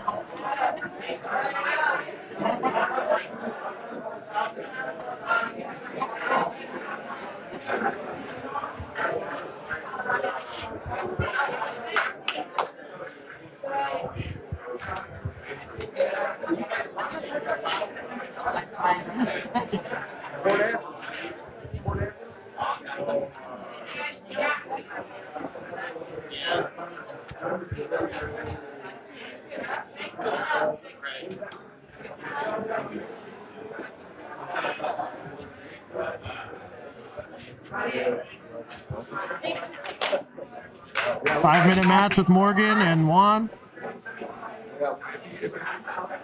Morgan electing to pull. You might have saw that early Connie Pasami from Juan earlier, and not be interested in messing around with any of that. Yeah.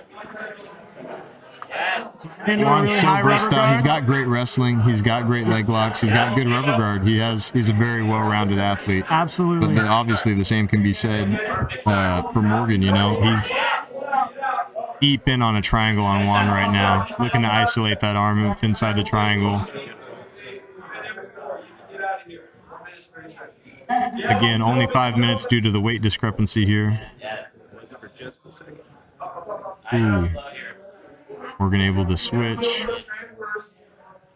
That reverse triangles, that is going to do a good job of keeping Juan's posture right now. It's not really going to affect it as far as a choke goes, but it'll give him an angle on that arm too, looking for that Kimura grip for sure. Juan's doing a good job of keeping his hand tucked into the hip, but right here it's only really going to stave off the attack. It's not helping him escape. Again, just kind of biding his time here, maybe hoping for some sort of opening on the part of Morgan as he makes his adjustments. Absolutely.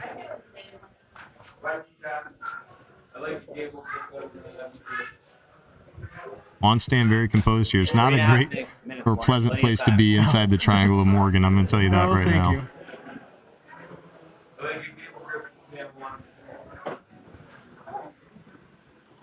I like the switch. There's little adjustments like that where Morgan kind of opens up his triangle and tries to get his feet deeper figure forward is going to be Juan's basically main opportunity to try to get his elbow inside of that triangle and frame and start to work his way out. He's in a lot of trouble right here. Doing a good job keeping his hands locked behind the butt, and that's keeping more of his back in, more of his shoulder inside that triangle where Morgan's really going to want to try to get the ankle and cut off that shoulder. Yes, good grip, yes. See, Morgan's trying to scoop this far leg, trying to cut the angle on the side, which is, like I said, really going to start to bring that shoulder around into Juan's neck and start to finish.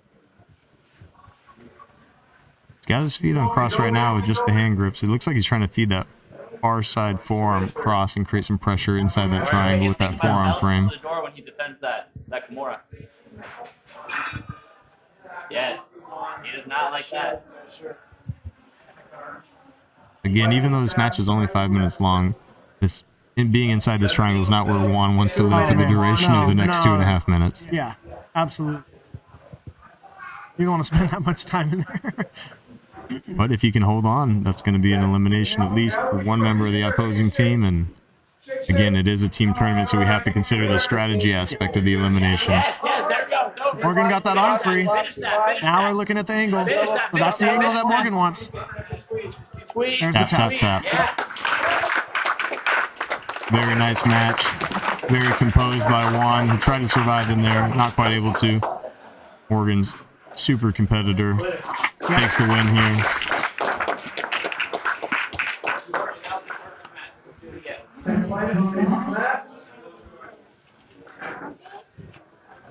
And we've got Christian back in the action.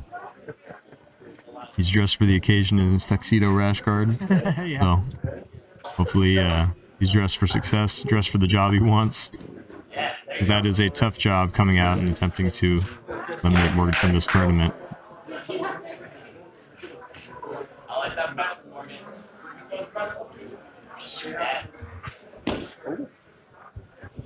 Nice inside leg kick there.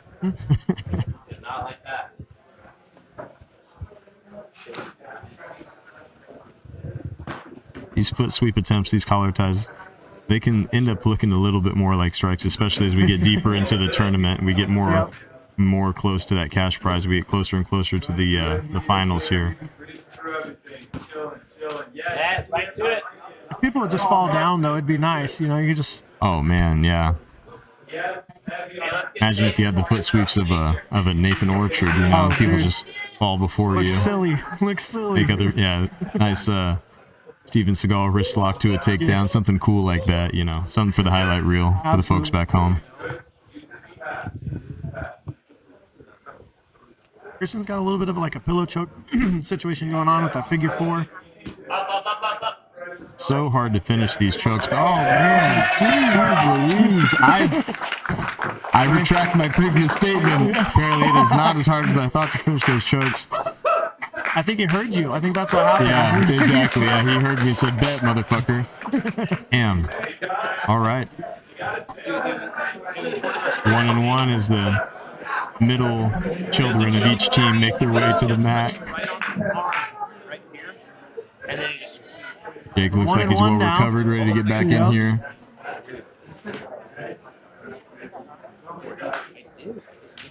A slap and a bump, and we're off.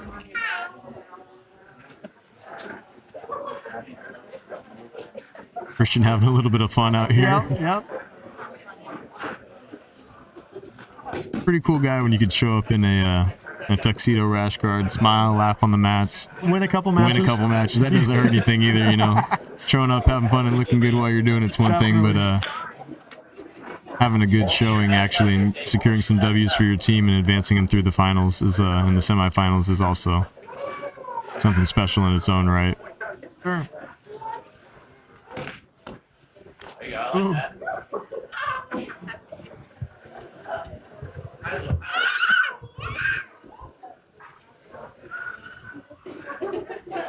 Jake kind of keeps coming in and getting a good little bite on that single leg he's looking for, but it seems to run into a wall with Christian's hips that he's not willing to really commit to.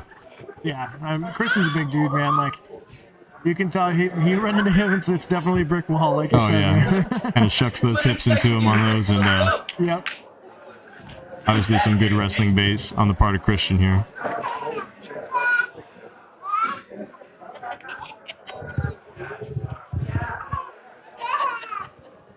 Halfway through regulation. A lot of foot sweep attempts. A lot of good feints in the wrestling exchange here. Like to see these guys commit maybe to a couple more shots. Yeah, really committing to it and getting some connection to a leg or getting a body lock or something going would. It is the hard thing with sub only, right? Because as a competitor and athlete, obviously, it's hard sometimes to elect to pull guard or elect to for the disadvantaged position. But at the same time, too, with the limited amount of time to work, 7 minutes is longer than some tournaments, but not as long as others for you to be able to get the takedown past the guard. I'd like to see these guys begin to exchange in the actual submission attempts here, but only time will tell. Yes.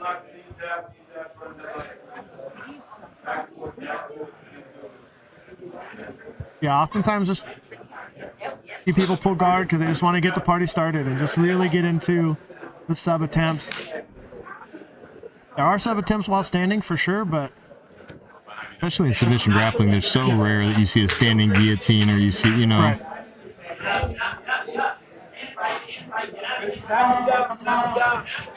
Oh, ooh.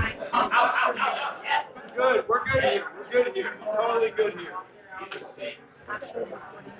Christian electing to pull from a front headlock. That was kind of bizarre. I didn't expect that Yeah, one. neither did I. He's surprising us today. That's what I'm talking about. Christian throws up a shaka to the camera. He's thinking about a leg, maybe. 2 minutes left in regulation. Jake's doing a good job of keeping these knees together, keeping pressure on Christian from the top. You know what to do with this position, Christian. That knee shield firmly established. See him flare that knee and maybe get a little bit higher. Take what Yeah. you see. Don't force, no Yeah, need you to really force don't that. want your knees pinched together too much when somebody's trying to pass your guard. You really, opening that knee, keeping the chest up off of you, you can relieve a lot of the pressure from the upper top player. Yes, beautiful. Yes. Use that. Yeah. Jake moves to get that staple inside. Oh, Nice, Christian. There we go. Nice, Christian. Beautiful. Hey, beautiful. moving into the final minute of regulation. Joaquin Holmes resets the action at mat center. Go, boys.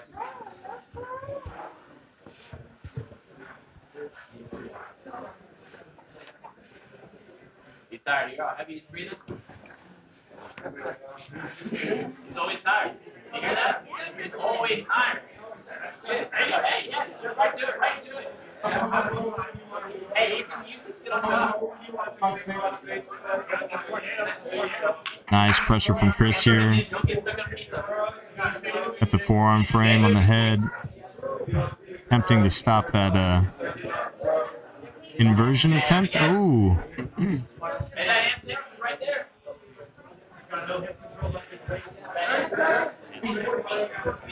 Yeah, there's the Christian's looking for the Kimura, closing his back, but he does have a strong grip here. And he's a big, strong man. He might be able to take that home. Chasing the back. 15 seconds left. Oh, he's got the Japanese head scissor going on with that Kimura grip attached. Let's see if he can use it to pull. Oh, man. Wow. I'm telling you, man, don't let a big, strong dude like that get a hold of you. Oh, Don't no. do it. And like the watermelons between the thighs of so many Instagram models, his head was crushed.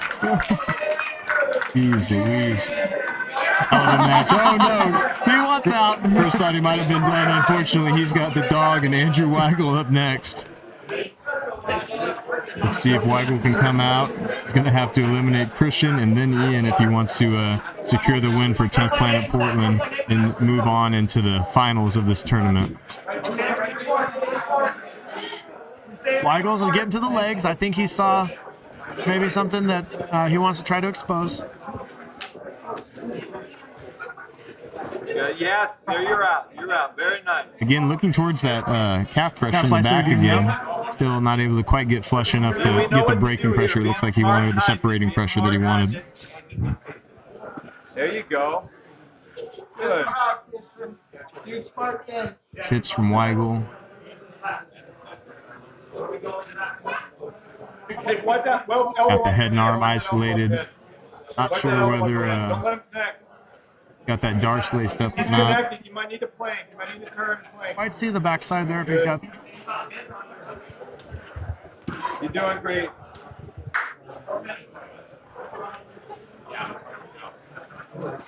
Shallow bites on the leg to make Chris think. Good work. Yes, split that guard. Split that guard. Jockeying of positions.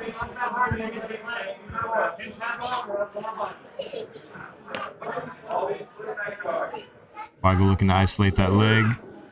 Ooh, maybe he can come all the way through. Doesn't quite have that knee line the way that he would probably hope.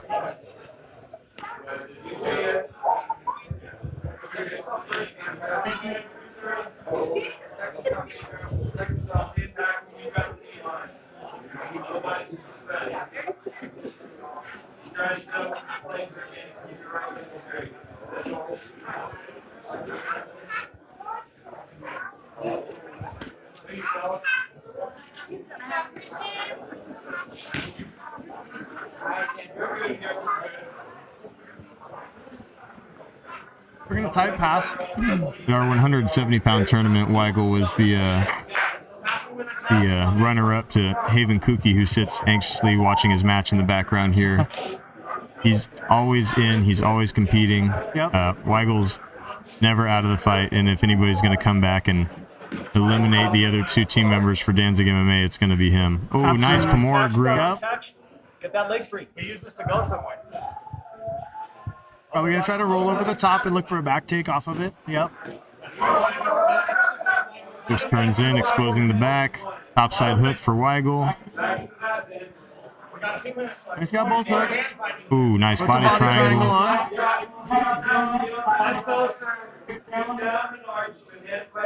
Christian's got a good back escape there. Trying to get his hips and shoulders to the mat. Fought off that body triangle really well. Like I said, like he rolls to that side, gets his hips pressing in, and it just puts some ankle pressure on Weigel's right foot, and that's tough. You can get your foot flat to the floor, that body triangle, when they roll towards it, it's usually pretty safe. But if you're on the ball of your foot on your toes, they start applying some pressure, your ankle's gonna feel like it's gonna snap. Not a good feeling at all, and Christian's definitely got some thick hips, so you know there's a lot of pressure on Weigel's shoelaces there, that inside hook. That body triangle is maintained. Control of the back of Christian for Weigel.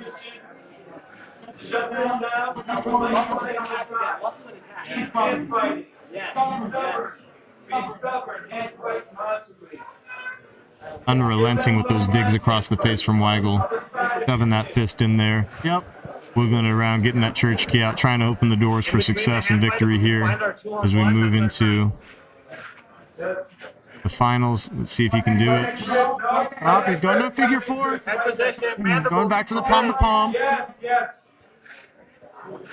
See him. Ooh. Weigel looks like he might have a little bit deeper bite this time. Back to that full figure four grip. Chin is not a defense. Let's go, Weigel. We're going to down clamp first. We're going to get head position.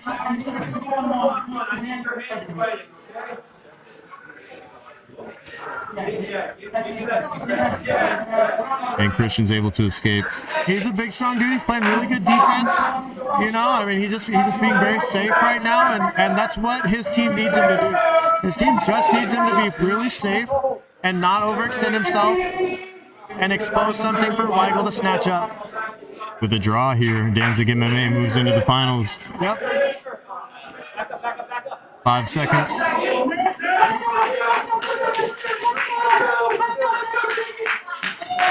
And that's all she wrote.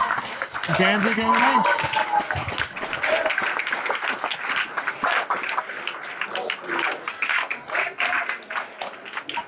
And a draw to dual elimination.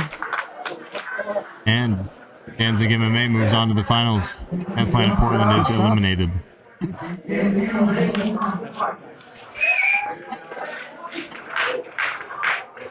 All right. We're going to take a little bit of a break from the team tournament, move into our last two super fights, Super Fight 8 and 9. Next up, Roman Ackley and Colin Campbell.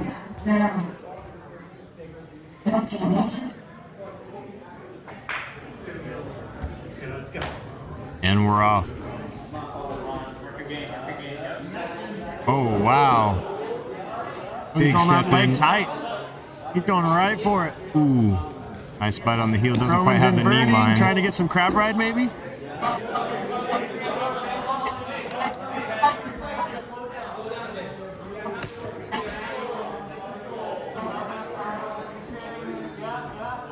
Ooh, looking for waiter the sweep. back triangle. Oh, almost. Yeah. Up to the dog fight.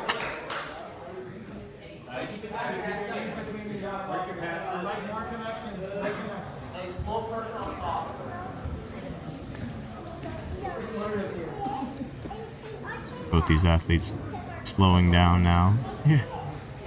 Quite the flurry to start with. Oh, yeah. Very exciting. Ooh, nice shuck over. Oh. Slamming into these leg lock entries.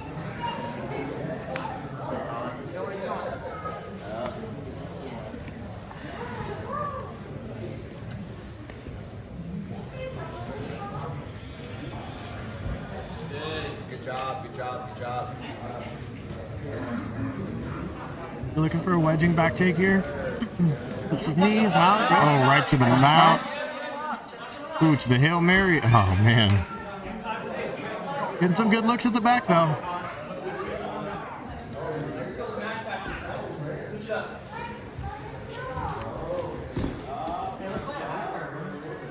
Carrying just a standard Ashi here. Good defense. Sides.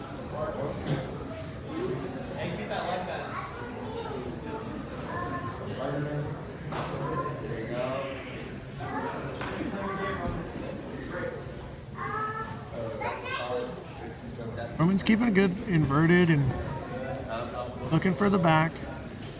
Ooh. Yep. Referee Hakeem Holmes is going to reset these gentlemen to the center of the mat. See how he resets this one, huh? Oddball position to kind of... Just start standing. Just lay side by side and stare at each other or Yeah. something. Oklahoma drills in football. You guys are going to start head to head on your backs on the count of 3. We're going to roll, and it's going to be time to hit. That's right. That's right.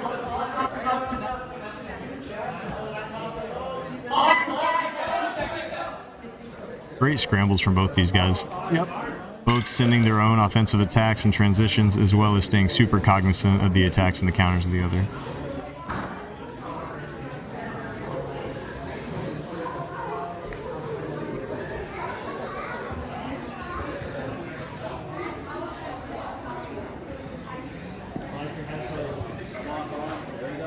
Super fight number 8 of the night. Every match, all the athletes are coming out. They're sending it.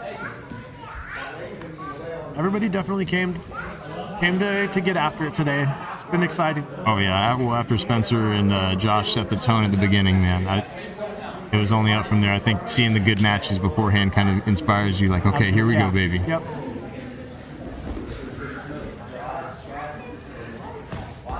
Backside Nice entry. If you can acquire that knee line. Got it pretty tight. He's got his knee safe, so his left leg is not super in danger right now. His knee popped up, but he does That's a have a good good bite. grip. Nice. Oh man. And props to Colin too for recognizing and not having to take damage there on that inside heel hook. He recognized that Roman had a good bite, and he It's hard, right? Because conceded that. nobody wants to lose, but at the same time, you know, Yeah. for these super fights, there's no cash on the line. It's one of those things, you know. I love breaking my own legs for silver die cast medals, like I do often. But at the same time, you get 2 hours, 3 hours removed from the competition, and you think better of it. Yes, absolutely. Hindsight being what it is. Right. Overall, great match. Though. Great match.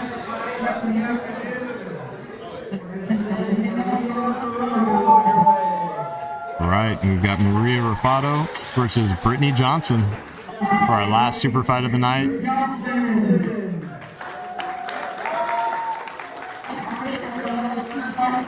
A couple more exciting These are female gonna be competitors stepping super onto the exciting. mat. Oh yeah, this will be a man. good one. I'm a big fan of Maria Rafato and all the stuff that she's doing right now, for sure. Oh yeah.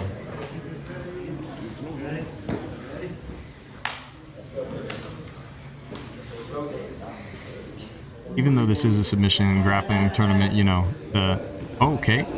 There's one way to mitigate the wrestling. That's an aggressive guard jump That's an right there when aggressive you guard knock jump. them over. Well, you know what? I think if I was going against a wrestler of a similar pedigree, I'd probably elect to try to get things to the ground as quickly Yes. as possible. I was just getting ready to say, with a high level of wrestling pedigree, it's easy to go into matches confidently that you're going to be able to take down the opponent and pass into the position that you want to right off the takedown. Yep. But man, if you want to talk about game plan and strategy, aggressive guard jump like that, it's going to be a good way to kind of mitigate a lot of that experiential difference. 100%. That's super important. I think it's kind of an underrated part of the game is your game plan and your strategy and the tactics that you take into your matches. You know, I've been working with a lot of my students on being heavily focused on, listen, set up your game plan so you don't have to worry about everything going on.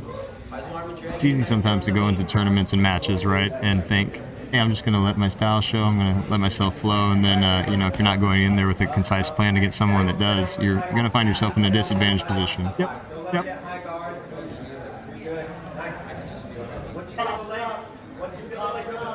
Let's go. Nice.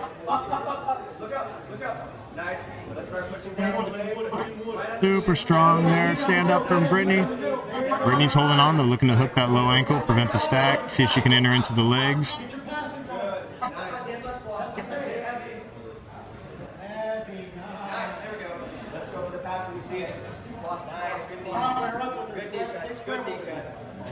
Watch out for the fall sweep.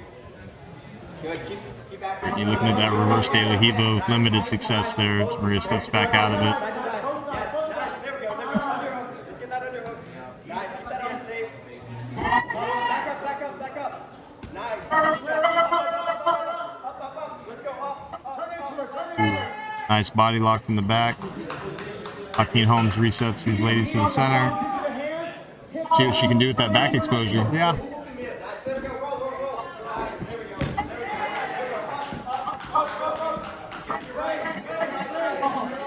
Nice topside pressure from Brittany.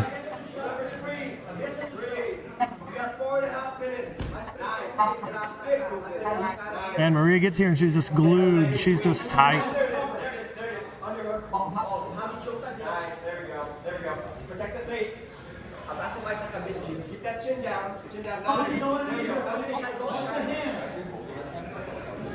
Nice. There we go. Nice. Good job. Getting into that reverse De La Hiva. Maybe looking for a kiss of the dragon entry. To extend her out and enter her back into the legs. Awesome tackle.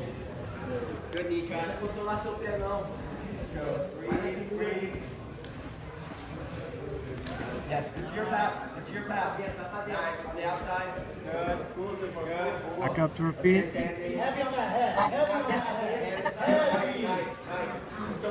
Oh, another geez, big guard Louise, jump. Big guard jump. A little bit of hyperflexion on that knee. Yeah. That was scary to look at. Absolutely. Gonna feel that one in the morning.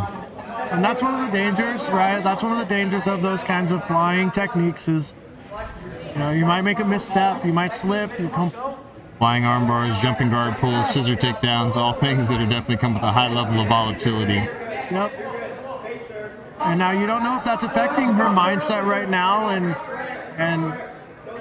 making her more concerned about something else other than just the match right now.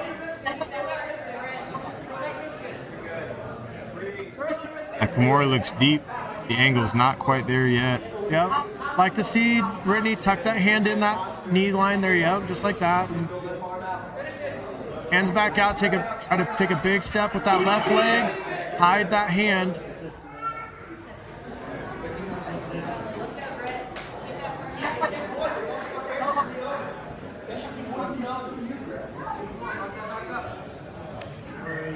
Maria's got a body triangle here from the guard. That's a tough spot.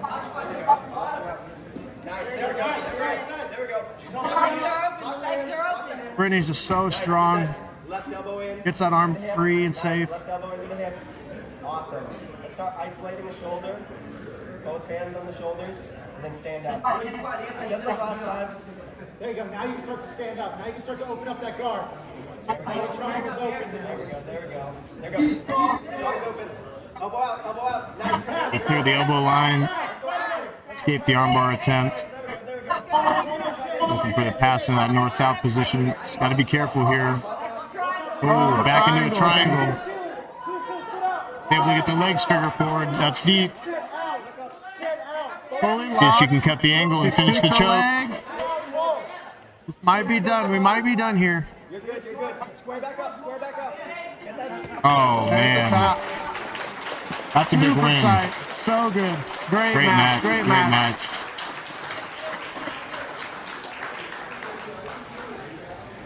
Winner, chicken dinner.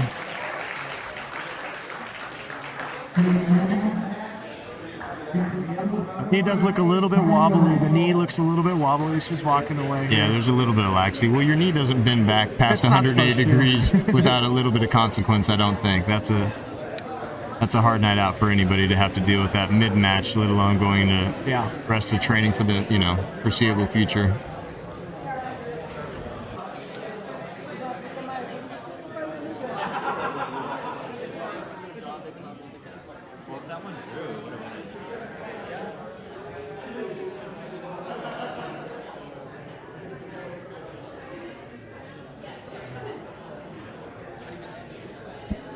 All right, And we're back, moving into the finals. Got Brazilian top team Happy Valley with Gus Basa, Charlie Gilpin, and Igor Horta versus Danzig MMA with Ron Rasmussen, Christian Graves, and Ian Lewis. This is going to be a good one, man. I'm excited. I'm excited. Oh, yeah. Hard-fought battles on the part of both teams moving into this finals match Oh, yeah. to end out the day and round out the tournament here.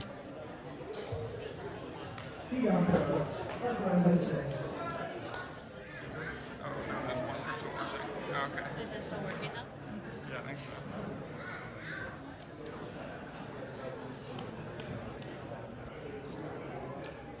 Looks like we're starting off with Charlie Gilpin from Brazilian top team. Charlie's coming out, man. A lot of good scrambles today. A lot of good matches for him. The Golden Boy is his nickname. Oh, yeah, the Golden Boy. I don't know how I got stuck with my nickname, Dumbass. I think those things normally come from your coach. Yeah, that checks out. That checks out. Ian and Charlie getting into it here.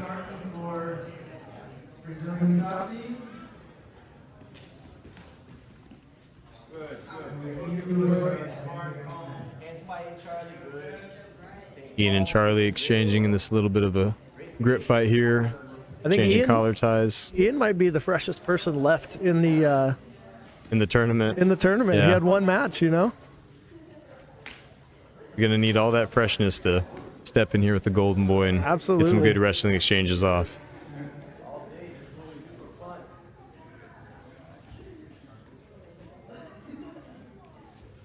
Forehead to forehead, these gentlemen are staring each other down. Digging the Sakuraba IQ wrestler. Oh, you got to. So You got to good. love it, So man. good. Throwback, baby. Throwback. Vintage. Vintage. Ooh, nice shuck by attempt from Gilpin.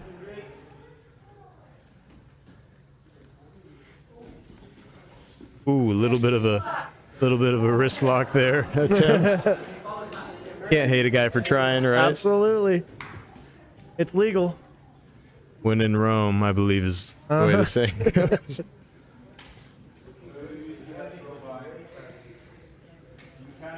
Hard ties, nice little stand-up battle here. A lot Commentators of over feints here, from there, these bud. fellas.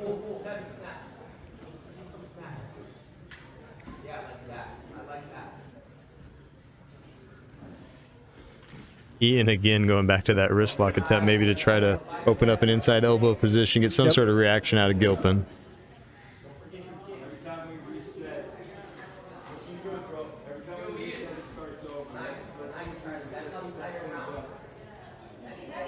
Two minutes in out of 7, this finals match. See if anybody really commits to getting to the legs, you know, make a level change, get to a leg. Doing a really good job of the upper body stuff, but let's see if we can create some openings to get towards the legs, you know. I think there's such a high, ooh, nice little fireman attempt from Gilpin there. Yep. Gets to the back right into a head and arm choke. That's a tight arm triangle, Again, like man. we That's- alluded to earlier, Gilpin really sends things when he gets a hold of them. Yes. And that's what I mean. Is he went lower body, he got a little level change in there, and it opened up what he was trying to do on the upper body. Now he's got a nice tight figure 4 on the jaw. Charlie's really going after it, putting some horsepower behind it. Body triangle. Ian's ready. And Charlie secures the rear naked choke victory against Ian.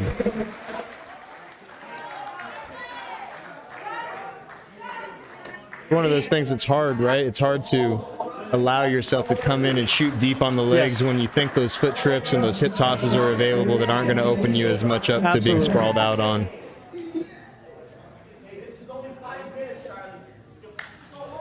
Juan Rasmussen. Yep, Sorry, a there you little go. tongue-tied here at the end of the day. Comes in. Big energy against a big opponent in Charlie Gilpin. Again, with the 30-pound plus weight discrepancy between these two athletes, we're going to have a 5-minute match between the two of them. I think pace is going to be a big tool here for Juan as he comes in against maybe a slightly fatigued Gilpin after that first little match. Yeah. Charlie's forearms might be feeling a little bit pumped right now, you know. Oh, yeah.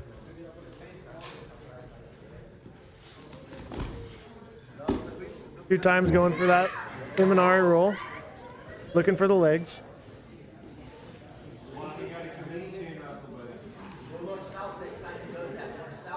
Definitely Gilpin's very fair skin, so you can kind of see where he's wearing that fatigue. A lot of blood in those hands. Yep. Those grip fight battles. Oh. Juan goes in for a big takedown attempt, almost gets caught into a front headlock situation. Able to turn back in, get his guard back between him and Gilpin. Stand back up to the feet.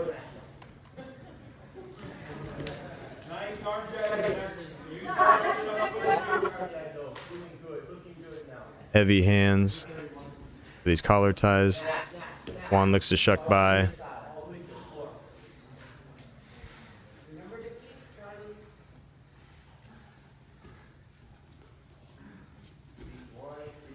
Gilpin keeping a nice wide base, bent knees, ready for these shots by Rasmussen.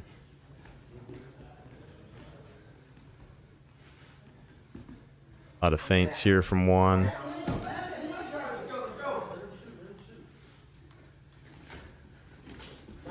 Even little looks here for these low ankle picks.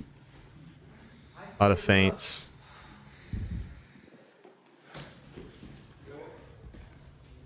Approximately 2.5 minutes left in this 5-minute match.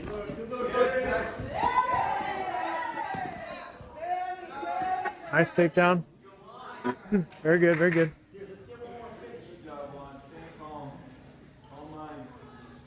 Again, when we look at it as a team event, like right now, there's a little more pressure on Juan right now than there is on Charlie.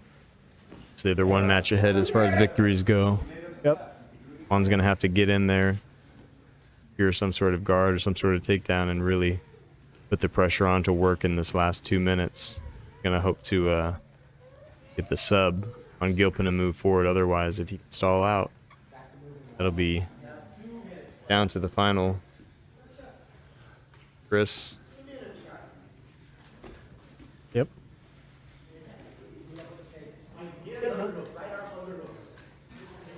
It'll be interesting to see how Juan approaches this. If he continues to look for more like opportunistic, like Imanari rolls and like the Kane Basami earlier that he did in the first round.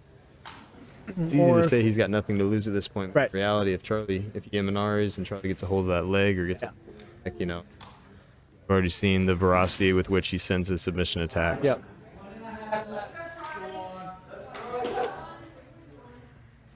But at the same time, trying to find some control on a bigger, stronger Charlie Gilpin is going to be that's a tall order right there. You got your work cut out for you for sure. Yep. But if there's a man willing to put in the work and put in the effort, it's Juan. Absolutely. Having a great stand-up exchange. As I say so, Gilpin moves into a side control position, heavy shoulder pressure with that crossface. He elects to transition to north-south.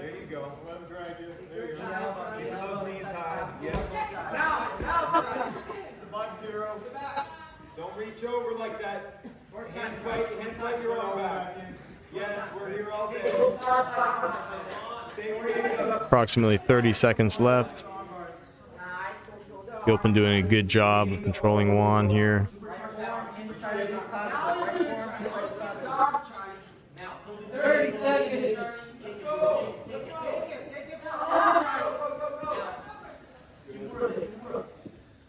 Juan's a gamer, man. You can't count him out for sure, you know. No, Juan has the ability to slap on a little triangle, reverse triangle, cheesy arm lock here at this point. Not a lot of time left, but I mean, there's always the danger of him throwing up a submission and being able to finish. 4, 3, 2, and that's time. The draw will eliminate both men. And we'll move forward. Gus and Chris up to the mat. Chris has had a lot of fun matches today. Yeah. Good energy coming out. Yep. But rest assured, Gus is coming out firing as well. We've seen a lot of great action Yes. from him, too. 100. Yeah, absolutely. 7 minutes by 1. 7 minutes by 1 pound. Not quite a 30-pound weight discrepancy to limit us to a 5-minute match, but a 29-pound difference between these two athletes, so be very exciting. Full 7 minutes to work. And to be honest with you, I don't think Gus would change his game plan or his style no matter what, if it was 7 or 5. Yeah, I don't think so either. I think it's pretty much the same Yeah. all Every throughout, time. which is good. You know what you're expecting from both these athletes. Chris kind of comes in with a lighter, little fun approach to things. Gus very serious.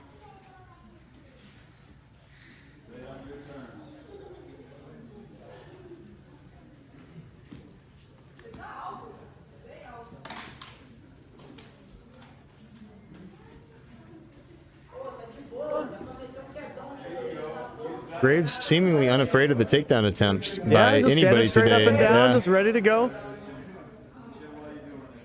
Having fun with the tournament, you know, like he's done a really good job this whole tournament in every match that he's been in.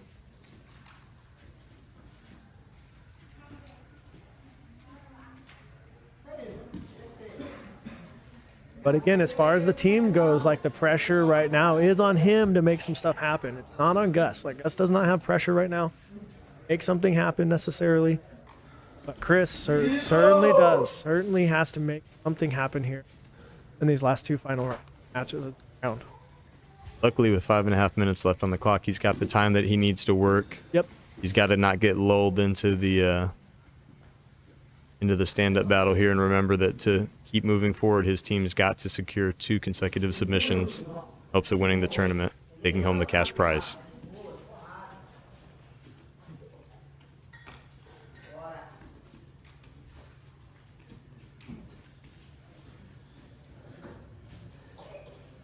A spamming of these foot trips.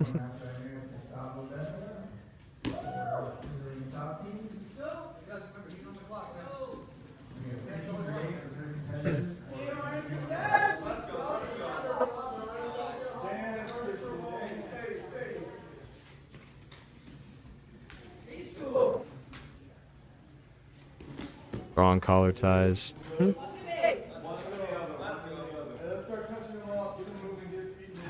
Not a whole lot in the way of significance as far as the stand-up battle goes at this point. It's unfortunate to say, but at the same time, I imagine we'll see more urgent calls from the corners as the time draws closer to the final. Danzig's definitely going to have to really start to get Christian to commit more, a little, you know, maybe take a little bit of a risk to start to open up the situation here. Not going to be able to get a sub, kind of swinging his hips.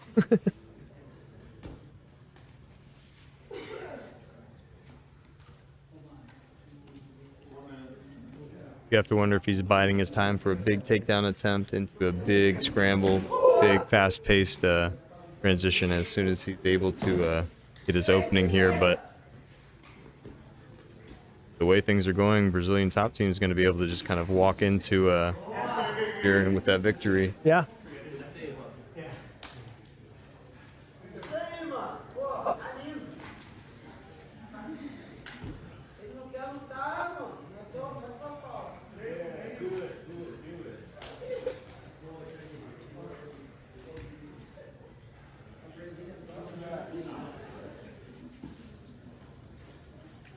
And we're not going to have to see, like, Gus doesn't have to take risks. You know, he just stays safe. He doesn't have to commit to anything really. Like, there's not stalling penalties. There's not anything like that. So Gus doesn't have to go out of his way to put himself in danger.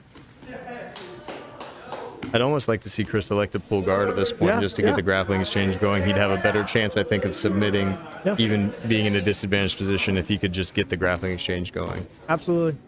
Like we said earlier, it's going to be hard for him to expect to get the takedown or a standing submission and be able to move through the series that he needs to advance position into a submission. 2.5 minutes left in regulation. The potential for this being the last match of the day.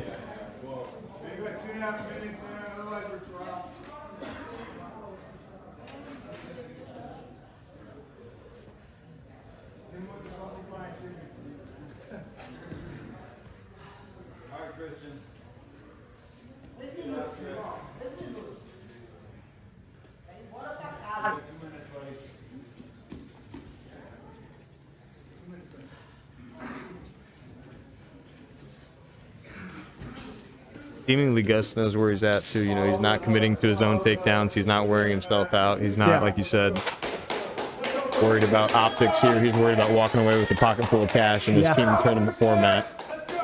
A little more urgency. He's got a little more urgency. Yeah. There he's. Approximately 90 seconds left in this finals match of the Pacific Northwest Grappling Invitational Team Tournament.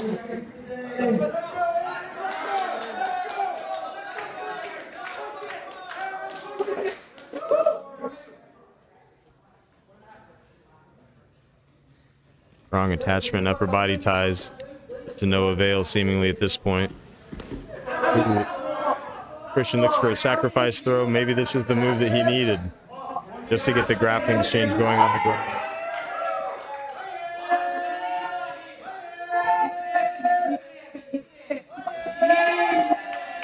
One minute left.